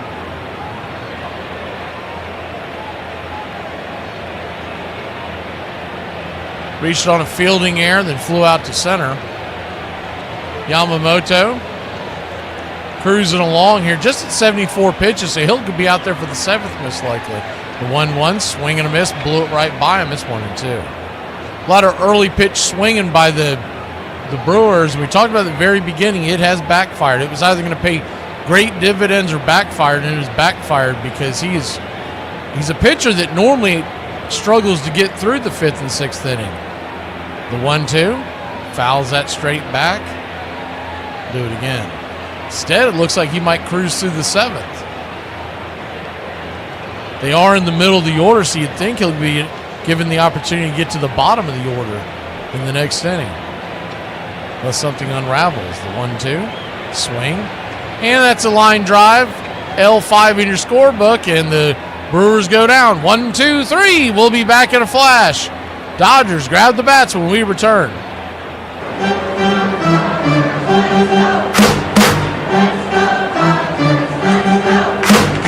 Your life must be so boring. No, I risk my life weekly buying crap off of strangers on Marketplace, so I'm living on the edge. Woman in politics is like a donkey doing calculus. Come on, there are plenty of amazing women politicians. Name one. Senator Hillary Rodham Clinton? Awful. How is she awful? Hates freedom. Like in the heat with pads on, you can't take none of your stuff off. Yeah. Like especially like New Orleans and Tampa and Houston, like it just stick to you and it just grab you. And you're like, you either gonna die in this or you gonna hydrate. And like when you're in the cold, it's just like, hey, where my gloves at? Oh, I got my gloves. Oh, where my hat at? Oh, I got a hat. Yeah. Oh, the benches. Oh, I can see the steam coming off the benches. So, sit right there. You know. So it's funner to play in the cold than the heat. Yes. Heat, you thinking about your life. As sports fans, we love stats. My favorite obscure stat of all time, Braves manager Bobby Cox was ejected 162 times. That's a whole season's worth. What's your favorite stat? How did you get past security? His fortress is impenetrable. Door was unlocked. Son of a... You really feel the game through him. And while certainly he's a Brewer broadcaster, so in that sense he's a homer, he's not a mindless homer. He'll give you a fair call of the game. You'll understand when the Brewers are not doing well, but when they are doing well, then you feel the excitement through him. Morgan, a smash up the middle, base hit to center.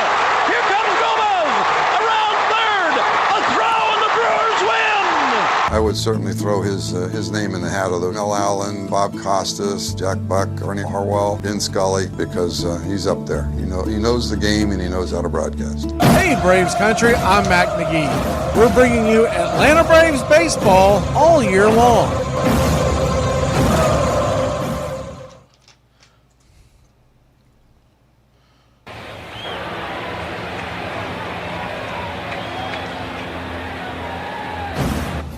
For about 70 cents, you can buy a can of soda, regular or diet. For about 70 cents, you can also buy a cup of coffee. For about 70 cents, you can buy a pack of gum, plain or sugarless. For 10 cents a day. You can buy a... The Country Club for Braves Country Radio.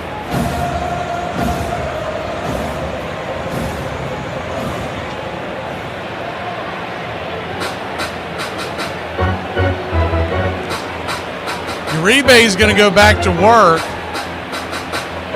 Now, how long he stays in is another question, as the first pitch on the way is upstairs for a ball.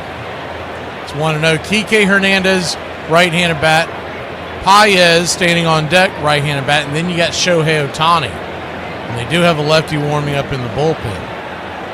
1-0. Swing and a miss. 96-mile-an-hour sinker swinging through it. Ashby, he's been warming up for about an hour and a half out there. He's been up there for a while. The 1-1 count. Drops a slider in there. Buckles him.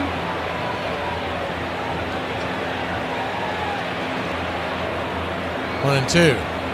Hernandez steps out of the box. We'll bring the screen in until the runner gets on.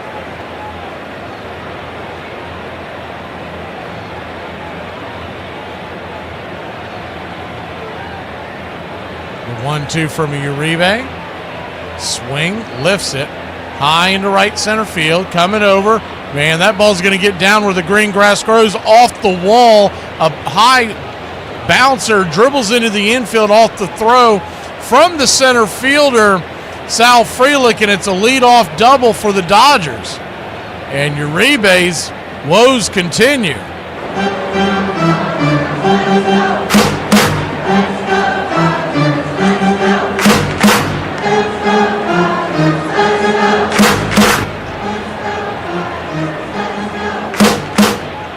Thank you, Jason.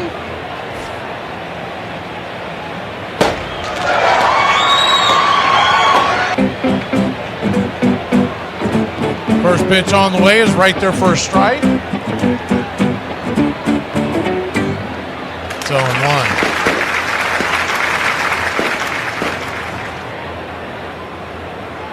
I don't care who Atlanta plays in the World Series. I'll take it, Jason. I take it you're a Yankees fan. As long as we're not just playing by ourselves in October, we'll take it. Pitch on the way is bunted. Fires it. Jumping off the first base side is Vaughn. He thought about going to third, but turns and fires it to first. And it's going to be a sacrifice bunt attempt, or a sacrifice bunt, that goes for a 3-4 put out, and the runner at second goes down to third, one away. That'll bring the infield in. Shohei Ohtani is due up, and Murphy's out there talking to Uribe. I would think they're going to intentionally walk him, but they're going to break, so maybe they're going to. I guess we're getting a pitching change. It didn't look like it at first, but I guess that's what's going on. We'll be back in a flash when we return. Shohei Ohtani, showtime, going to the plate. On this date in 1870, at the Capitol grounds in Brooklyn, the Cincinnati Red Stockings see their 130-game consecutive win streak end when they lose to the Brooklyn Atlantics in extra innings 8-7. During the game, in an effort not to hit the ball to George Wright, the opponent's shortstop, hometown third baseman, and captain Bob Ferguson bats left-handed, becoming the first switch hitter in baseball history. On this date, 1933, New York Yankees manager Joe McCarthy and infielder Lou Gehrig are thrown out of the game, resulting in the suspension of the Yankee skipper for 3 games. Fortunately, his first baseman is not, as the Iron Horse consecutive game streak was standing at 1,249 contests at the time. On this date, 1963, in a 10-3 win over the Cincinnati Reds at Crosley Field, New York Mets outfielder Duke Snider hits his 400th career home run off of Bob Perkey. The future Hall of Famer will finish his 18 years in the majors with 407 round trippers total. And that's your Braves Country Radio on this date in baseball history. Find us on YouTube and Facebook today.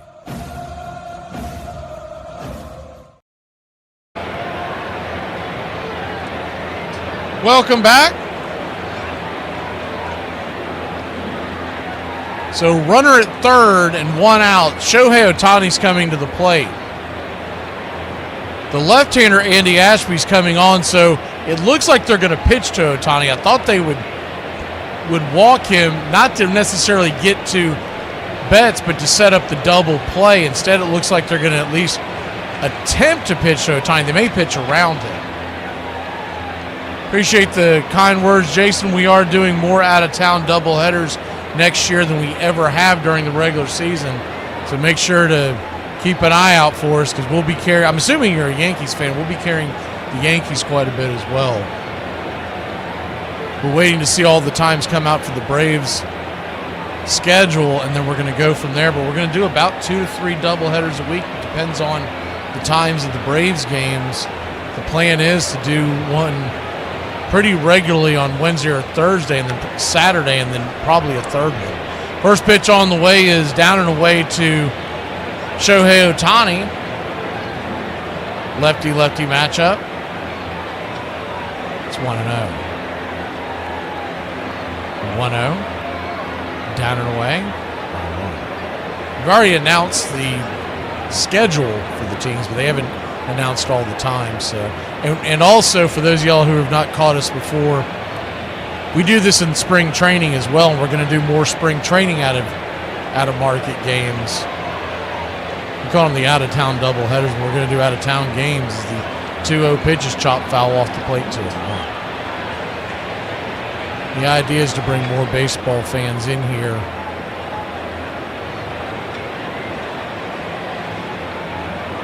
Not just the ones that call themselves Braves fans, but folks that just love the game of baseball. The 2-1 pitch. Right there, P at the knees. That was a good pitch. Wasn't sure if he was going to get the call. It just got the bottom of the edge. 2-2. So a 2-2 count.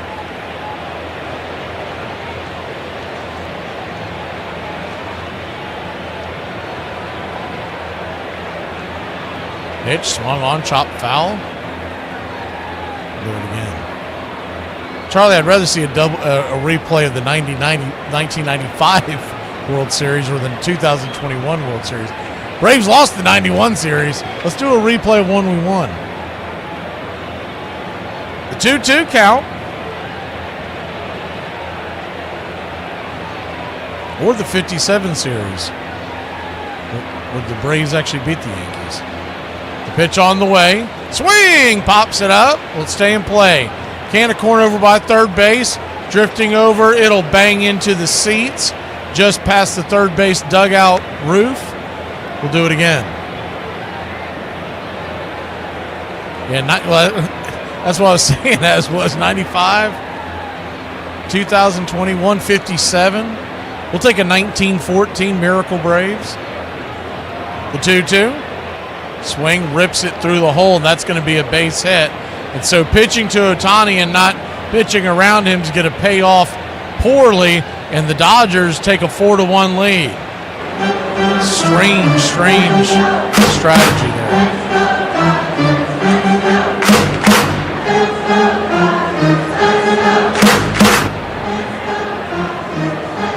Hard hit ball. Had the infield pulled in. I don't think it makes the difference. They may get the out, but the run's going to score. And that brings Mookie Betts to the plate. First pitch on the way. It was right inside for a strike. It's 0-1. But the bottom line is the Brewers have to start swinging the bats because they can't expect the pitching to be perfect as the 0-1 swing and a miss. It's 0-2.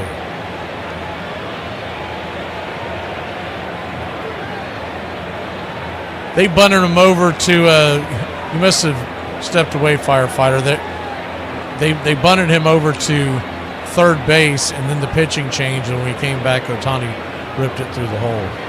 The 0-2 swung on, sliced it foul down the line. 1-2. It was a bunt placed down by Paez, and that led to the pitching change.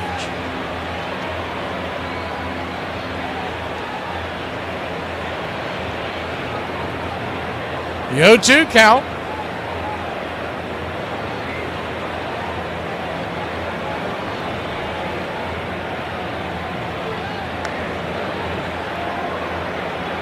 Kicks and fires. Misses high. 1-2.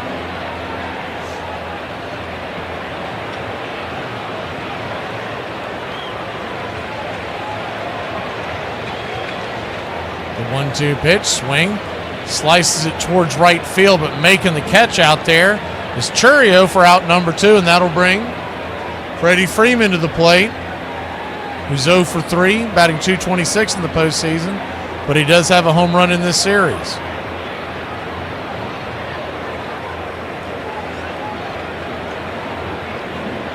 It happens. That's why I'm here to try to bring the game to you. Sometimes it gets difficult when the screens crash on you. Freddie Freeman, your batter, lefty-lefty matchup. The first pitch on the way is swing and a miss. 99 upstairs. It's 0-1. It's much more difficult during the postseason because I have to use different screens than what I use during the regular season. I can see it pretty much crystal clear. Postseason screens I have to use are much, much smaller. The 0-1 upstairs for a strike. It's 0-2. But if I use my regular screens, I mean, that pitch I just called to you on my regular devices just took place right now, so you can understand how far behind I would be. The 0-2. Down and in. Good take by Freddie. So a 1-2 count.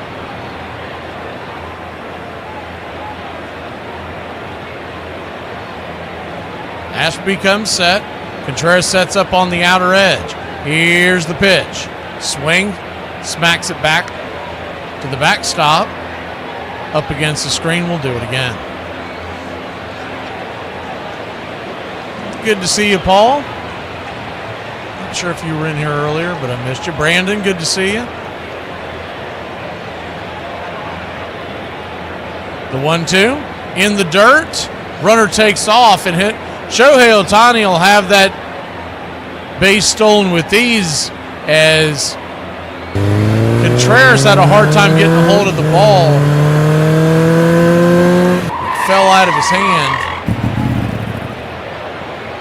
So with the runner in scoring position, we'll go ahead and put the screen back again. Infield back into the right, the 2-2. Swing and a miss, strike three, and Ashby gets a much-needed strikeout. We'll head to the 7th inning stretch. The Brewers got to get the bats going, trailing the Dodgers and in the series. We'll be back after the stretch.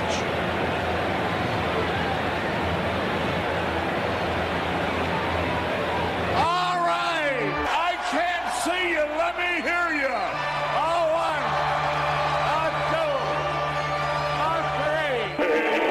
We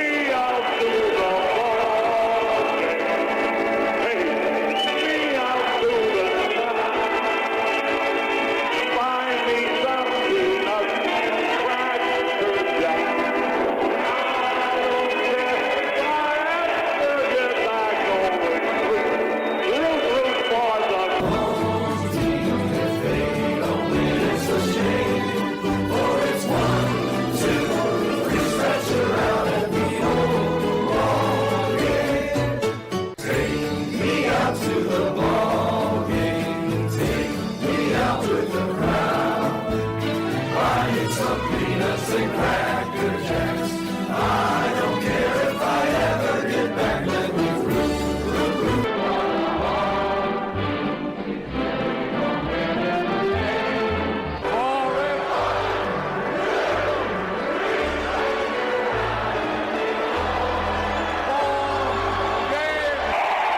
Root for the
Welcome back. First pitch on the way from Yamamoto, who's out there for a 7th inning of work to face Sal Frelick. First pitch misses outside, four-seam fastball. It's 1-0. The 1-0, 95 on the outer track. It's 1-1. So far, so good for Yamamoto. 1 run, 3 hits, 1 error. The 1-1. Swing and a miss. Busted that curve down and in. It's 1-2. 1-2 count. High and out of the zone. 2-2. So a 2-2 count.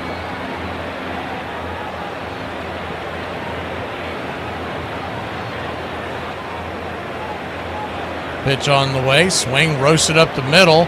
Chopper. Mookie Betts has it. Fires it to first. It's a 6-3 putout. One away.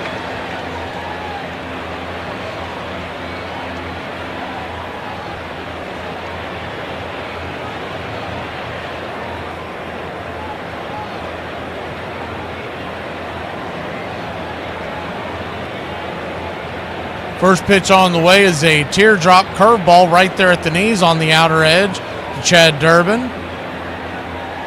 So in one, Durbin's 0 for 2 on the day. Yamamoto sitting at 83 pitches. Year one. 96, blew it right by him. It's 0 2. I mean, he's kind of toying with him at this point. The 0-2. Kicks and fires. Swung on. Chopped over towards second base. It's going to be an easy 4-3 putout.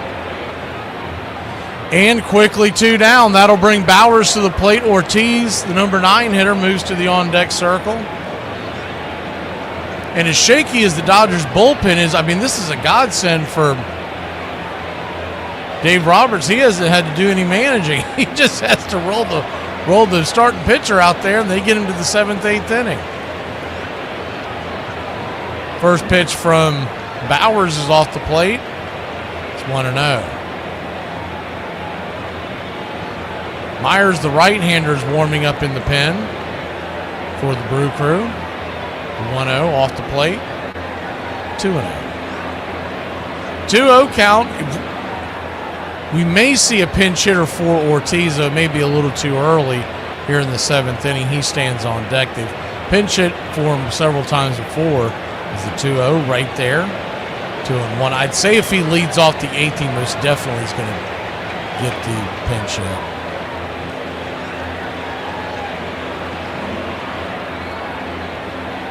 The 2-1 pitch. Kicks and fires. Drops a curveball again. Man, he is painting the corners with that. 2-2.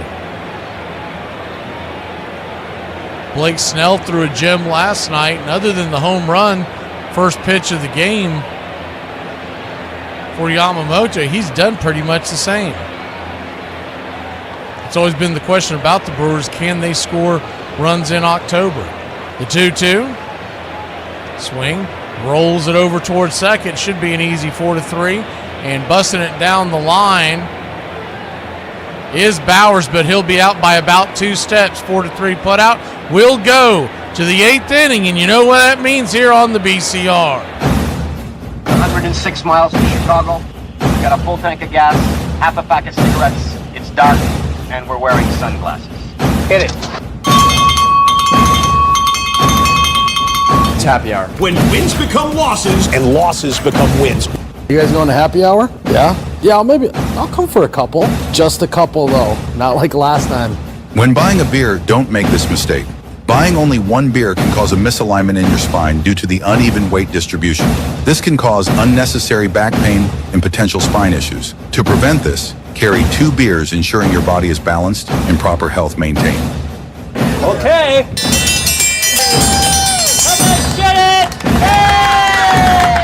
Afternoon, everybody. Put my pants on, one leg at a time.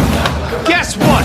I got a fever, and the only prescription is more. Ladies and gentlemen, we interrupt our program of dance music to bring you a special bulletin from the Intercontinental Radio News. You're in Braves country. Everybody drink a beer. Salute. They're making it laws where you can't drink when you want to. Pretty soon we're going to be calling this country. Yeah.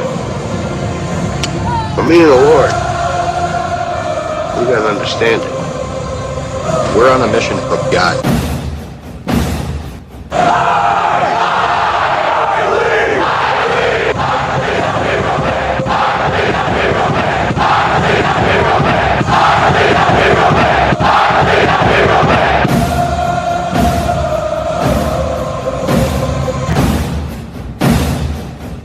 If you want to stop me, you're gonna have to kill me!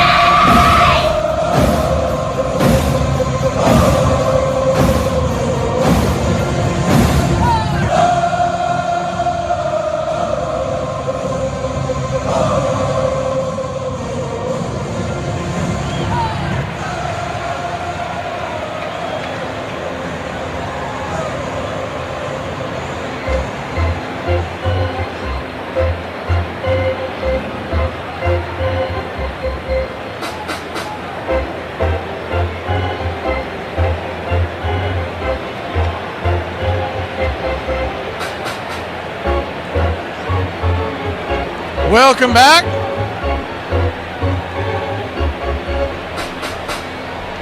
Two more innings to go, or happy hour as we call it. Could be a little less, could be a little more, depending on extra innings.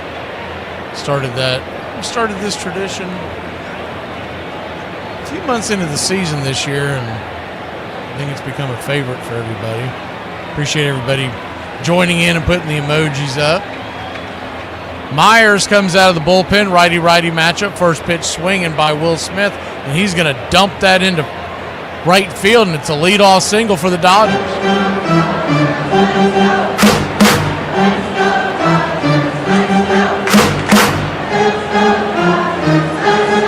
Toby Myers, Tobias Myers. Tobias Myers. Surprised he doesn't go by Toby.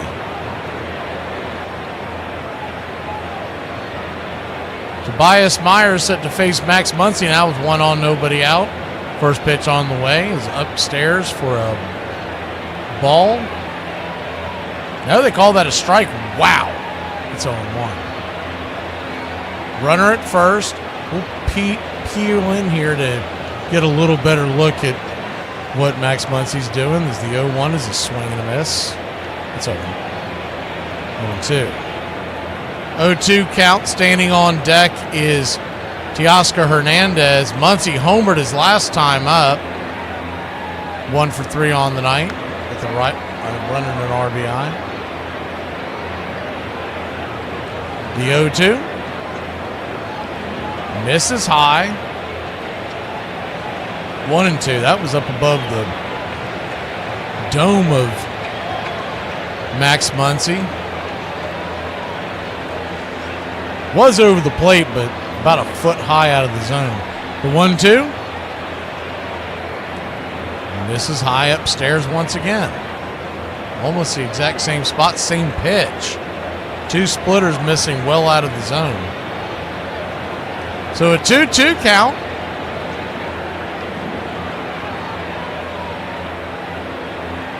Kicks and fires. Down and in. Full count. So he had an 0-2 count, and now he's nibbling. And now he's in danger of walking the bases loaded. Teoscar Hernandez on deck. October is not the place to nibble. The 3-2. Down and away, ball 4. So he'll walk a batter and make it runners on first and second, and nobody out. And Teoscar Hernandez coming to the plate. Tobias Myers, 27-year-old, so he's not exactly a youngster, from Winter Haven, Florida. Drafted by the Orioles in 2016. He's only been in the bigs for a couple of years.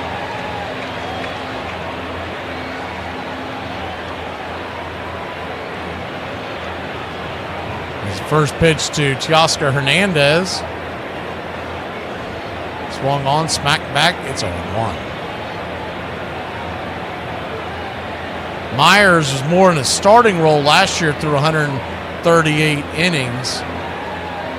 The 3 ERA this year was in the bullpen, 50 innings with a 3.55. 0-1 right there for a strike. It's 0-2. 6'1", 223-pounder, 27-year-old. A 6th round pick in 2016 by the O's. The 0-2 count.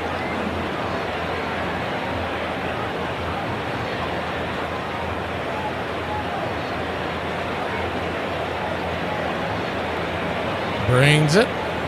Swing, chops it foul. We'll do it again.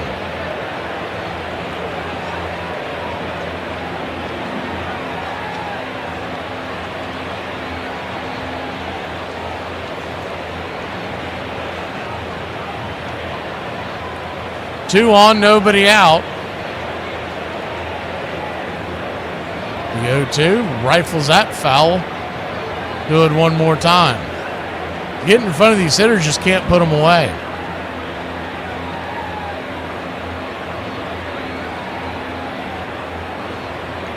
As was, you were asking about American League games. Yes, we're going to do several American League games next year. We got a pretty heavy commitment from it.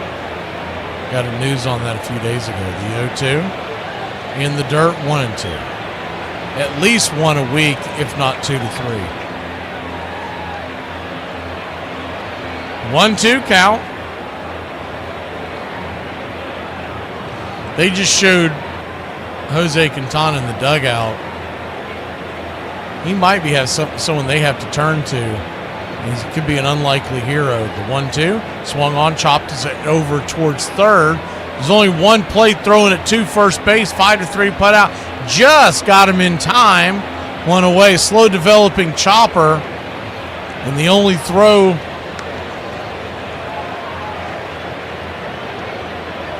to be made over there by Durbin was to first base. So now you got runners at second and third.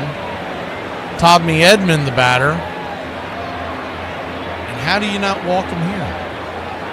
They're going to face him and draw the infield in. Doing the same thing they did that led to a run last time.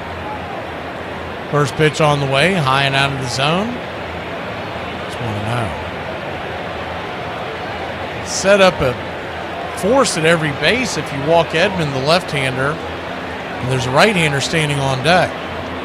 Seems like a really strange defensive play, and it'll backfire once again. Pocket Pancakes draws the infield in, and it's going to be a single and a run scored, and it's 5-1. Roasted through the 4-3 hole with the infield drawn in. If you have that infield back, it's probably a double play. Just no time to react when you're that close. Got to really question some of these moves. I know Murphy's done a great job all year long, but you got to question some moves he's made in this game. I mean, they're going to go out there and talk to the pitcher right now, but Murphy, 2 times he could have walked the man at the plate to set up a double play and pulled the infield about halfway, give you a chance to defend something. And right there, if that infield is back, any ball that's hit like that, and obviously it'd be a different batter, but any ball that's hit about like that, you're going to have enough time to grab the ball and come home and get the force out at home. Kike Hernandez comes to the plate. Runners on the corners, 5-1 your score. Pete is asking about the pocket pancake. Earlier in the year, they were doing a game, and I believe it was post-game, but it might have been in the middle of a ball game. But the field reporter, she was asking him what he was eating, the manager, Pat Murphy, and he pulled out these little pancakes the size of basically a cookie, as the first pitch was for a strike there to Kike Hernandez. It's 0-1, the 0-1, swing and a miss, 0-2. And he pulls out these pocket pancakes. He's pulling these pancakes out of his pockets, but they're about the size of a cookie. She asked him what he was eating, what his ritual was. He goes, I like to eat these little pancakes. And he's offering them to her. She's laughing. She's like, no, I'm good. As he go to outside wide 1-2. So ever since then, I've called Pat Murphy pocket pancakes.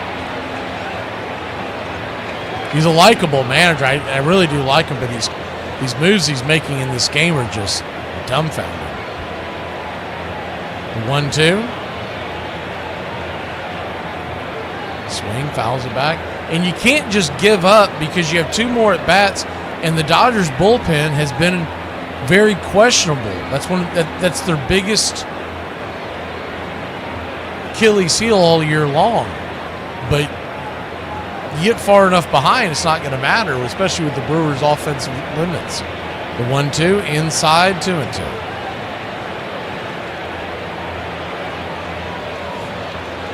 The 2-2 count, and I don't know if he does it every game, but he had pancakes in his pocket that day, so he's pocket, kind of like that one day shoeless Joe Jackson didn't wear shoes. He's pocket pancakes from now on to me.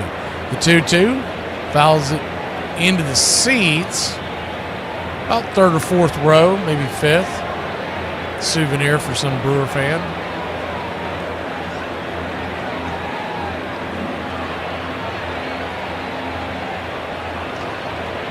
2-2 count.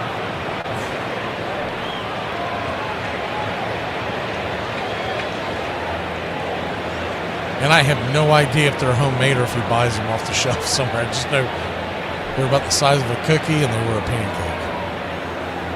The 2-2.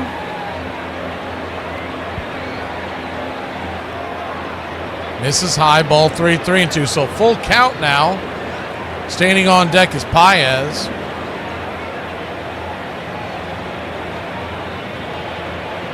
A little bigger than an Oreo is what it looked like. It looked like a pretty good size. Almost like one of those individual wrap grandma type cookies, like that size. I have no idea why he had them out of a package and sticking them just sitting in his pocket, but he was eating them. The payoff pitch. Down and away, ball 4. Meyer's been an absolute disaster coming out of the bullpen. He'll walk another. The bases are now juiced. 2 walks, 2 hits, 1 run. He's only recorded 1 out.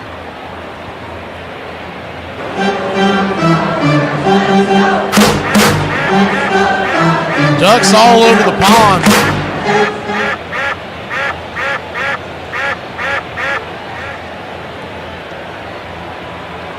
First pitch, swung on and banged down the first base line, just foul. A dribbler, a jam shot. I think he broke his bat. Paez will go back and retrieve a new one.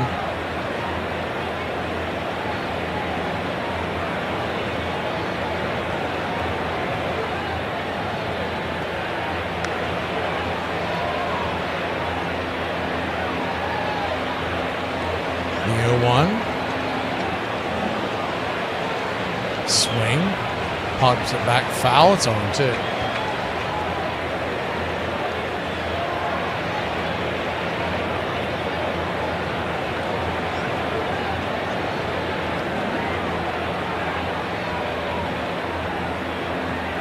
So an 0-2 count. Time is called.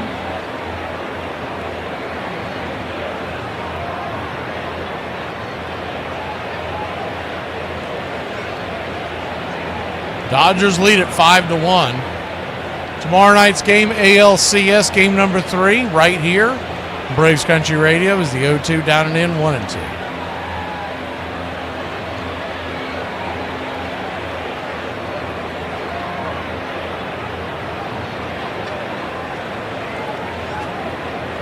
One-two count. Bases juiced. Infield double play depth. The pitch swung on, pops it up. Down the third base line, high in the sky, underneath it is Ortiz. He'll toss it back into the infield, but no chance of anybody moving on that one. Very shallow pop-up. He'll flip it to third, make sure Muncie's still standing there. 2 down. And Shohei Ohtani's coming in, and Pocket Pancake says, no. Let's calm down. You're not going to face him. So we'll go get Gasser out of the bullpen. Man, that's not a good name for a pitcher. Gasser going to bring some gas to Ohtani. We'll see if he can get it by him. We'll be back in a flash. It's 5-1. The bases are loaded. Game hanging in the balance on this very next at bat.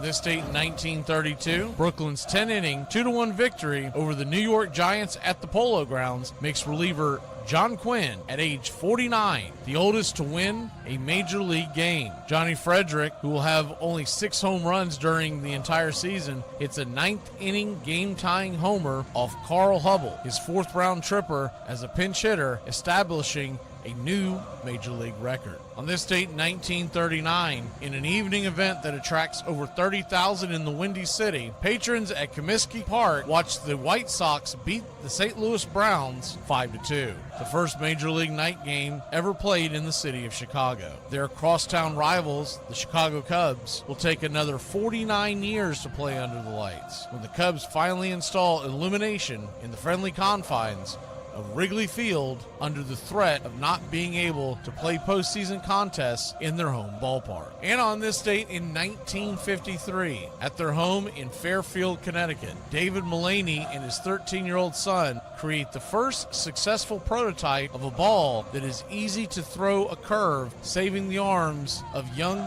backyard hurlers attempting to snap off a breaking ball. The design wiffle ball that was registered as a trademark in 1981 is derived from whiff, a slang term for a batter striking out.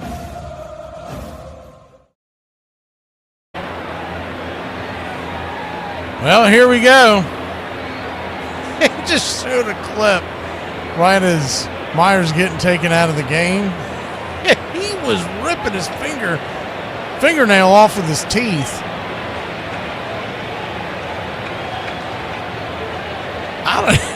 Someone's got to tell him not to do that. You hurt your finger somehow, get a hangnail or something, that's going to put you on the IL. Gasser coming on to the bump.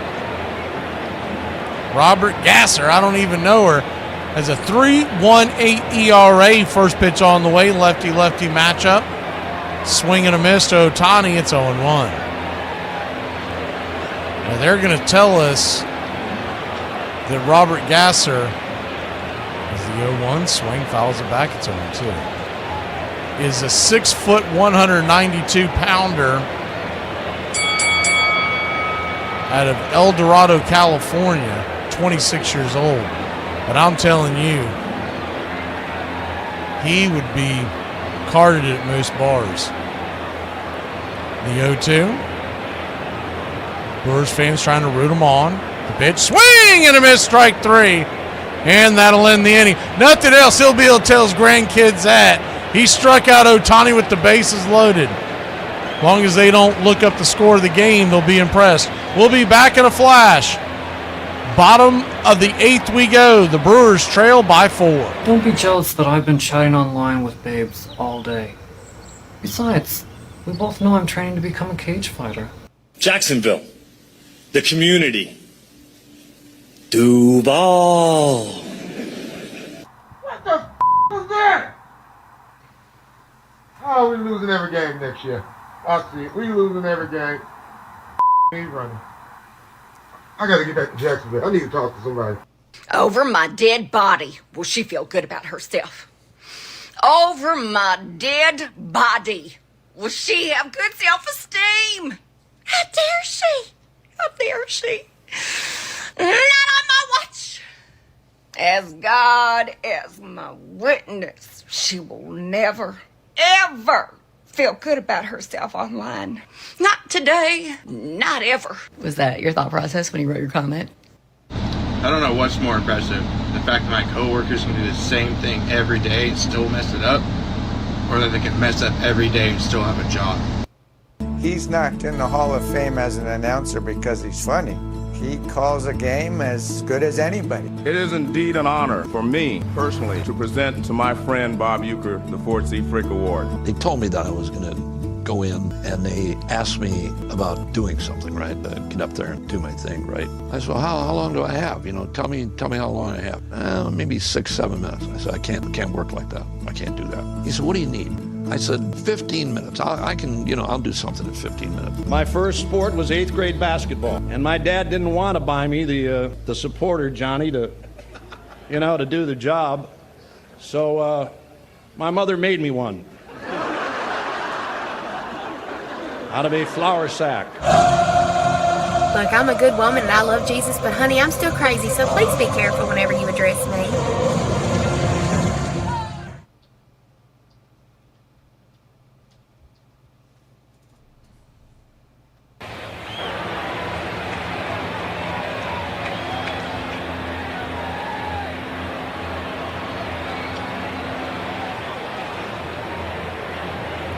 Welcome back. We are heading to the bottom of the 8th. It's getting late early here for Milwaukee. They trail the series 1-0, but they're in danger going down 2-0 and heading back to LA as they trail the game 5-1. And it looks like Yamamoto is going to be out there for an 8th inning, so here we go. First pitch on the way out there to Collins, who's pinch hitting for Ortiz, as we kind of suspected. Takes a bender right there for a strike. It's 0-1. The 0-1. Swing, fouls it straight back. 1-2. Jackson Churio and Bryce Terang, the number 1 and number 2 hitter in the order tonight, will follow Collins. If anybody gets on, Contreras and then Yelich. The 0-2. Outside wide, 1-2. Pocket Pancakes have been calling this team the Average Joes all year long, and mainly because, what was the quote he said? He said those Dodger players couldn't name eight people on our roster. The 1-2, swing, chops it foul, will do it again. The Dodger bullpen is active. Looks like they got a righty and a lefty warming up. So any kind of traffic gets on the base, they'll pull Yamamoto. Yamamoto at 93 pitches. The 1-2. This may be his last, no matter what. Caught looking, strike 3, punches him out on the outer edge. 1 away. Collins doesn't like it, but you got to swing the bat with 2 strikes there, especially in the postseason. You're trying to work a rally. You cannot get that fine with the pitch. It looked like it was a touch off the plate, but it's close enough that with 2 strikes, you got to swing the bat. Rookie's going to rookie, though.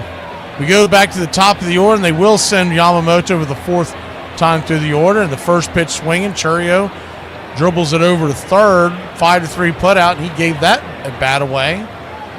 It's 2 down. Yamamoto, heck, he might get a complete game here because they're swinging so early. Just doesn't seem like there was much of a game plan tonight other than swing early and often. First pitch swinging by Terang. He's lucky that went foul. It was going to be an easy out over at first. It's 0-1. Terang 1 for 3. The 0-1. It's going to be a 3 pitch last 2 outs.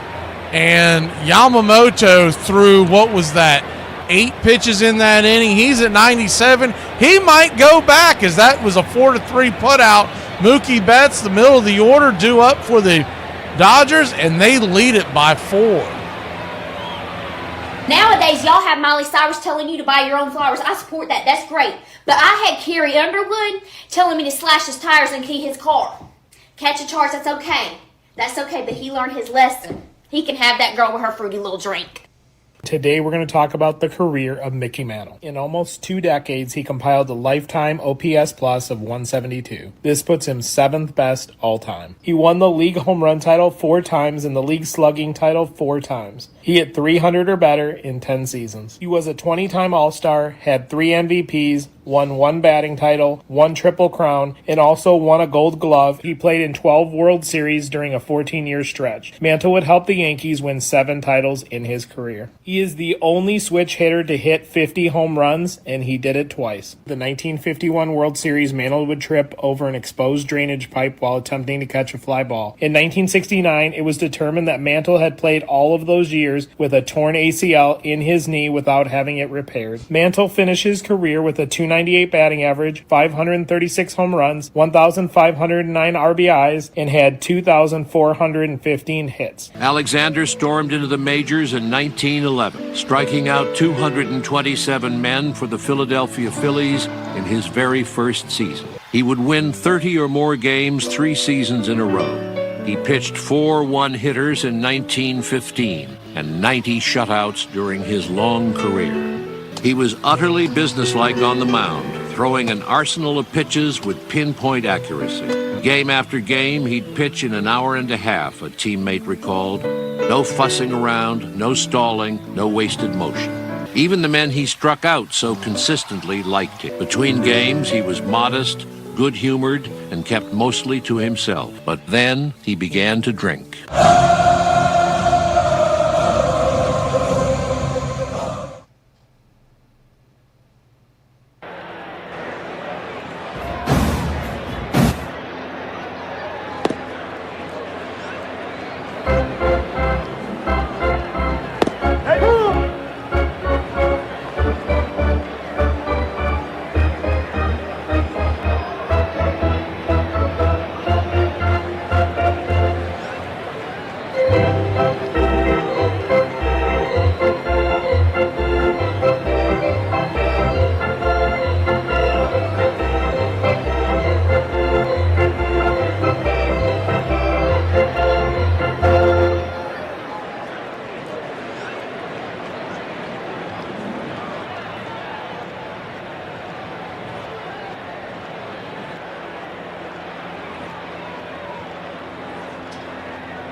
Welcome back.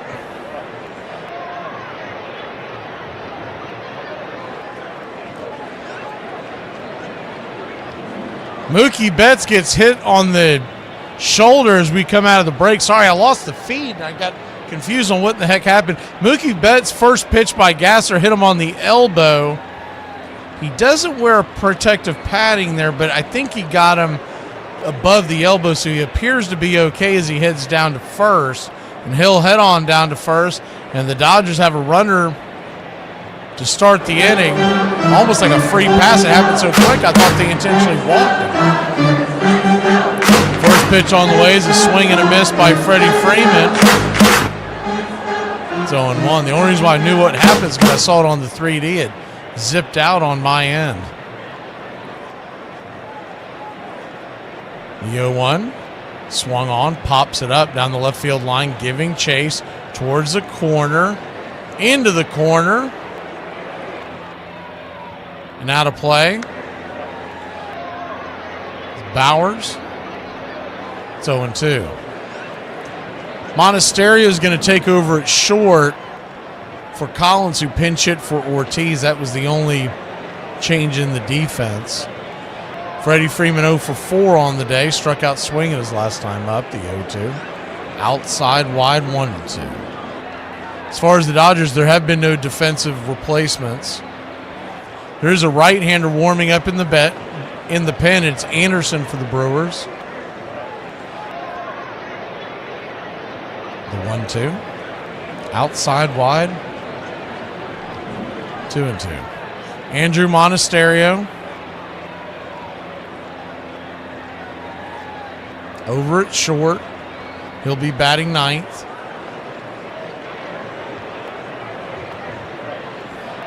The 2-2. Gasser misses outside wide. So it's a full count now. And he can bring it. He's been throwing the ball around 95 on his four-seamers. Sweepers come in about 10 miles less. The payoff pitch, swing, slaps it through the hole, and that's going to be a base hit. They're going to go, that's going to end up being a double. Freddie Freeman caught the defense napping, and it's a double by Freddie Freeman, and the Dodgers have nobody out with runners on second and third.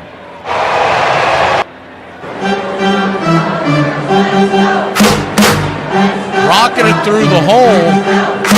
The way the defense was played, Jackson Churio took a long way to get over there. By the time he did, Freddie decided to take advantage and stretch the single into a double. And second and third, nobody out, and the hit parade continues. Will Smith will get intentionally walked, and the bases are loaded. Nobody out, and this is unraveled quickly. You had a hit by pitch, a long single that Freddie turned into a double. I just think Jackson Churio didn't think he was going to try to stretch it. And one thing we know about Freddie over the years, he has always been a smart base runner. He's not fast, but he's a smart base runner.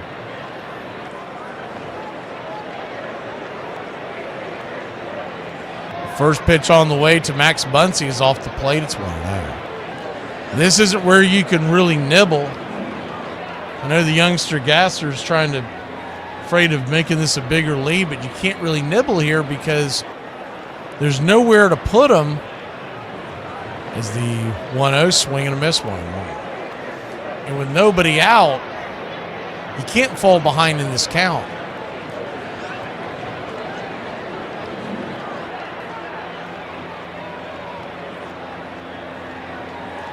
The 1-1 count right there.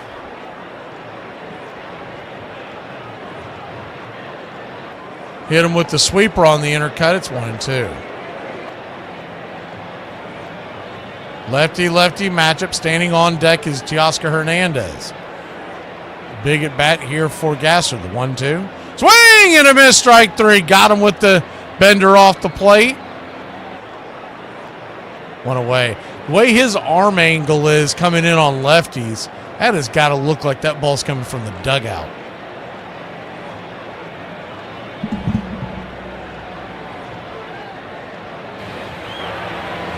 So a good pitch there, and Pocket Pancake's going to go get Anderson out of the pen.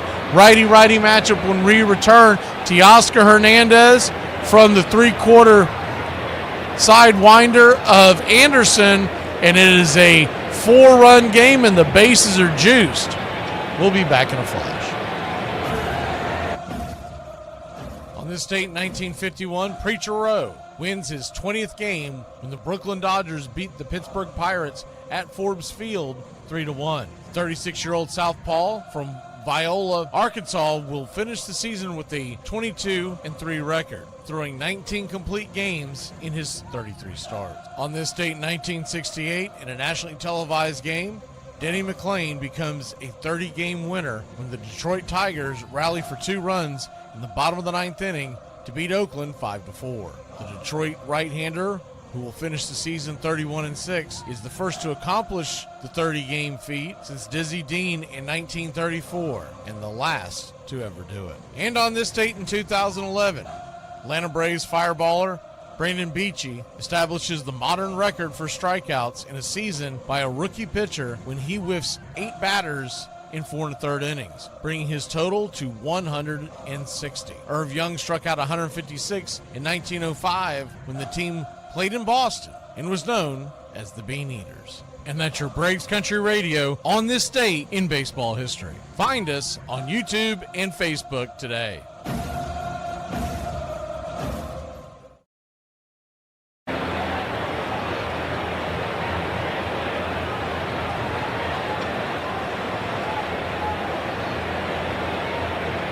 Mac McGee and I, we're on the same team. The Country Club for Braves Country Radio. And we need more players. We need you to help us win the battle against hunger and poverty. You can sponsor Braves Country Radio. Teamwork is what The Country Club for Braves Country Radio is all about. And that's why we need you. For just $15 a month, Don't get greedy. Ask for $2.99. you can sponsor a child just like Braves Country Radio. I've been able to really help, Braves Country Radio. and it feels so good. It's so easy. Just reach out now and start sending your love around the world. The Country Club for Braves Country Radio. Grant Anderson goes to work with the bases juiced and 1 out. Teoscar Hernandez, the batter. First pitch. Down and away for a ball. It's 1-0. I'm sure he's thinking, man, thanks a lot, man. I finally get into this series. And the bases are loaded with Teoscar Hernandez. Pitch on the way, swung on, chopped over towards the left side of the infield, and we're going to get a double play. It's going to be a 5-4-3 twin killing. We'll be back in a flash. Brewers, last at bats. If they can't tie, William Contreras leads us off. Billy the Kid and the Brew Crew when we return. How do you make a tissue dance? I don't know. Put a little boogie into it. Good evening and welcome to this free seminar on Facebook etiquette. I'm your host, and for many of you, this is going to be a simple refresher course. So let's jump right in, shall we? Because I'm sure you're familiar with the old adage of treating others the way you wish to be treated. That's certainly wonderful advice to take with you when you're on the World Wide Web. Now, before you leave a comment on a stranger's page, you might want to stop and ask yourself, would I say this to their face in real life? If the answer is no, don't do it. What would make a comment like that even worse? Well, that would be if we clicked on your profile and saw something about how much you love Jesus and how important kindness is to you. Do you see how that would be hypocritical? Just a few pointers for you next time you forget how to be a decent human being. Okay, bye. Nothing's going on in my life. I don't have any drama. Should I make some drama? He went in with no script. He did not have a single sheet of paper in front of him. The guy guarding you knows exactly where you're going because little specks of flour keep dropping out. So, Tom, you have to have at least a few notes. Put down your 5 or 6 best anecdotes. Nah, I'll say whatever occurs. And he did. I remember Gene Walk doing things to me at Philadelphia. I'd be sitting there and he'd say, grab a bat and stop this rally. Send me up there without a bat and tell me to try for a walk. Look down at the third base coach for a sign and have him turn his back on you. All those guys are sitting behind me, and they're telling me to keep going. All the players. Yogi was behind me laughing. I can hear those guys really laughing. My kids used to do things that aggravate me, too. I'd take them to a game, and they'd want to come home with a different player. Vampires suck your blood because of the vitamin D, because they can't go out in the sun themselves. Ever think about that? No, you didn't, because you only think about yourself.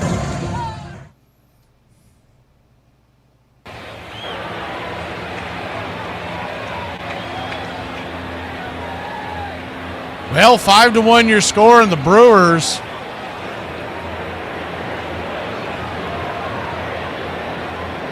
if they were going to roll over and play dead, they should have just let the Cubs win the series. It's 5-1. They're in danger going down 2-0.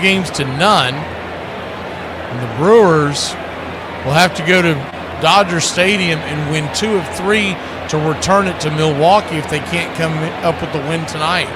First pitch on the way is down and in. Well out of the zone, called for a strike, and Contreras is given the what for to home plate umpire Gabe Morales, and I can't blame him. It's 0-1. I mean, that was a terrible call.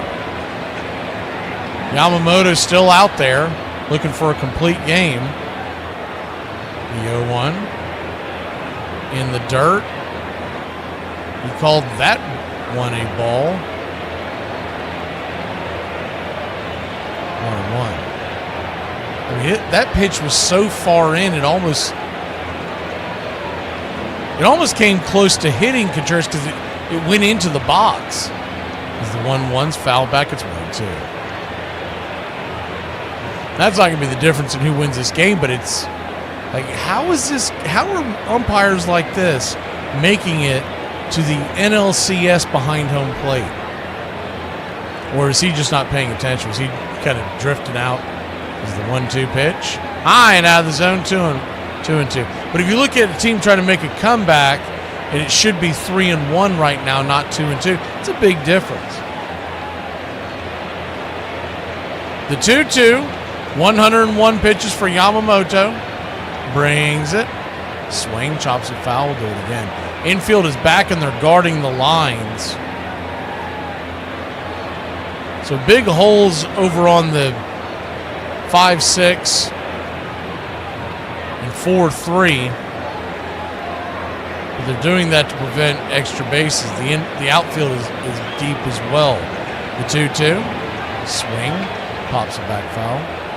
My guess would be with Yamamoto, as long as he doesn't put anybody on, they're going to leave him in there because he won't pitch again till next week at the earliest. You got to figure the earliest he would pitch again would be back in Milwaukee if the series makes it that far. The 2-2, swing, pops it up, center field. Paez comes in. No, that's Justin Dean. He's in for Paez in center field. F8 in your scorecard, 1 away. He goes to center, Paez goes to right. The Dodgers do this quite often. And Kike Hernandez stays in left. Teoscar Hernandez taking the seat. First pitch is outside wide. Curve ball. Yelich. It's 1-0. Dean is an ex-Atlanta Brave. We saw him in spring training the last few years. The 1-0. Swing, fouls it back. And he is literally on this team for base running and defense. They don't want the bat in his hand. I can tell you from someone who covered him in the spring, rightfully so. The 1-1 count. You hear warning track power. He's got two-second base power. The 1-1 chopped over towards the mound. Yamamoto's got it, and there's 2 down. He's 1 out away from a complete game. 1 run, 3 hitter. Game he absolutely has dominated. After that first pitch, Jackson Chourio took over the wall. Last hope for the Brewers is Andrew Vaughn. He'll take one right there. Teardrop at the knee, curveball. It's 0-1. We're back at it tomorrow night. It'll be Game 3 of the ALCS. We'll see if the Blue Jays can make that a series in Seattle. Is the 0-1 swing and a miss. And the Brewers are down to their last strike. The 0-2 count. Swing, chops it foul, 1-2.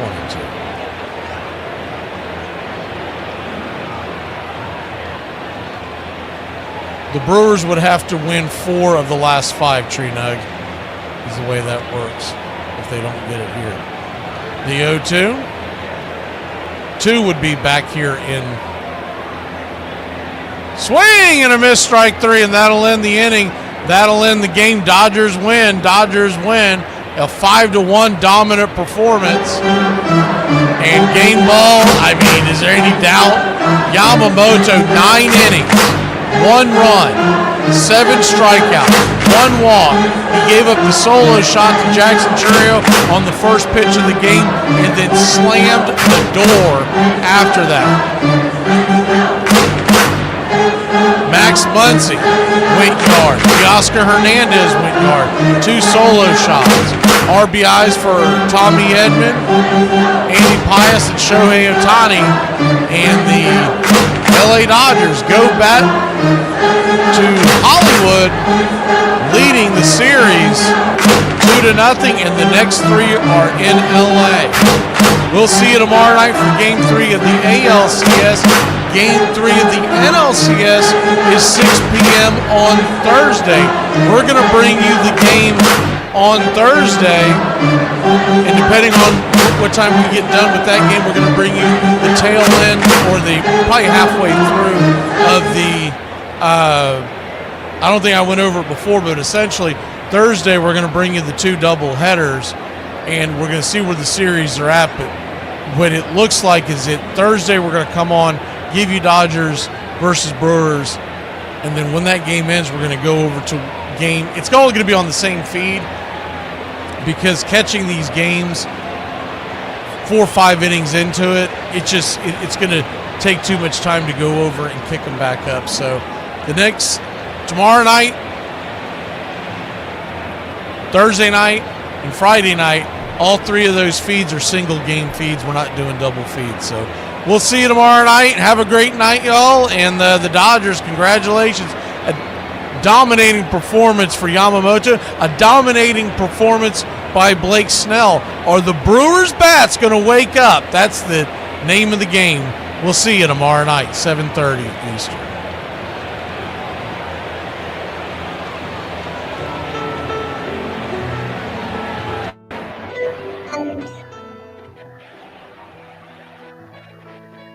Casey at the Bat by Ernest Lawrence Thayer.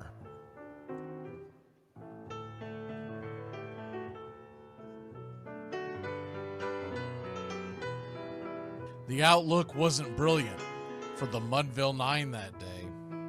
The score stood 4-2, but with 1 inning more to play. And when Cooney died at first, and Barrows did the same, a pall-like silence fell upon the patrons of the game. A straggling few got up to go in deep despair. The rest clung to the hope which springs eternal in the human breast. They thought, if only Casey could but get a whack at that, we'd put up even money now with Casey at the bat. But Flynn preceded Casey, as did Jimmy Blake, and the former was a hoodoo, while the latter was a cake. So upon that stricken multitude, grim, melancholy sat, for there seemed but little chance of Casey getting to the bat. But Flynn let drive a single, to the wonderment of all, and Blake, the much despised, tore the cover off the ball. And when the dust had lifted and men saw what had occurred, there was Jimmy safe at second and Flynn a hugging third. Then from 5,000 throats and more rose a lusty yell. It rumbled through the valley, it rattled in the dell. It pounded on the mountain and recoiled upon the flat, for Casey, mighty Casey, was advancing to the bat. There was ease in Casey's manner as he stepped into his place. There was pride in Casey's bearing, and a smile lit Casey's face. And when responding to the cheers, he lightly doffed his hat. No stranger in the crowd could doubt 'twas Casey at the bat. 10,000 eyes were on him as he rubbed his hands with dirt. 5,000 tongues applauded when he wiped them on his shirt. Then while the writhing pitcher ground the ball into his hip, defiance flashed in Casey's eye, a sneer curled Casey's lip. And now the leather-covered sphere came hurtling through the air, and Casey stood a-watching it in a haughty grandeur there. Closed by the sturdy batsman, the ball unheeded sped. That ain't my style, said Casey. Strike one, the umpire said. From the benches black with people, there went up a muffled roar, like the beating of a storm waves on a stern and distant shore. Kill him! Kill the umpire! Shouted someone on the stand, and it's likely they'd have killed him had not Casey raised his hand. With a smile of Christian charity, great Casey's visage shone. He stilled the rising tumult, he bade the game go on. He signaled to the pitcher, and once more the dun sphere flew. But Casey ignored it, and the umpire said, "Strike two!" "Fraud!" cried the maddened thousands, and echoed answered, "Fraud!" But one scornful look from Casey, and the audience was awed. They saw his face grow stern and cold. They saw his muscles strain. And they knew that Casey wouldn't let that ball go by again. The sneer is from Casey's lip. His teeth are clenched in hate. He pounds with cruel violence his bat upon the plate. And now the pitcher holds the ball, and now he lets it go. And now the air is shattered by the force of Casey's blow. Oh, somewhere in the favored land, the sun is shining bright. The band is playing somewhere, and somewhere hearts are light. And somewhere men are laughing, and somewhere children shout. But there is no joy in Mudville. Mighty Casey has struck out. Casey at the Bat, Ernest Lawrence Thayer, published June 3rd, 1888. San Francisco Examiner.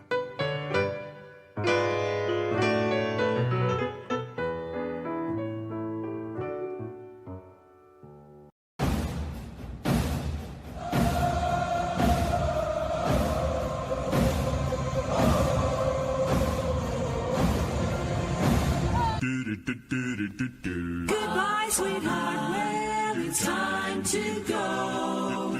We're back tomorrow with another show. Well, unless we're fired, we'll talk to you then. Goodbye, sweetheart. Goodbye. Goodbye. Guys and gals, it's time to go. We'll see you on the next show. Same bat time, same bat channel. It's closing time, y'all. You don't have to go home, but you can't stay here. Have a great one. On your way out, please like and subscribe. And don't forget to tip your favorite bartender. We'll see you. I'm Mac McGee, signing off for Braves Country Radio.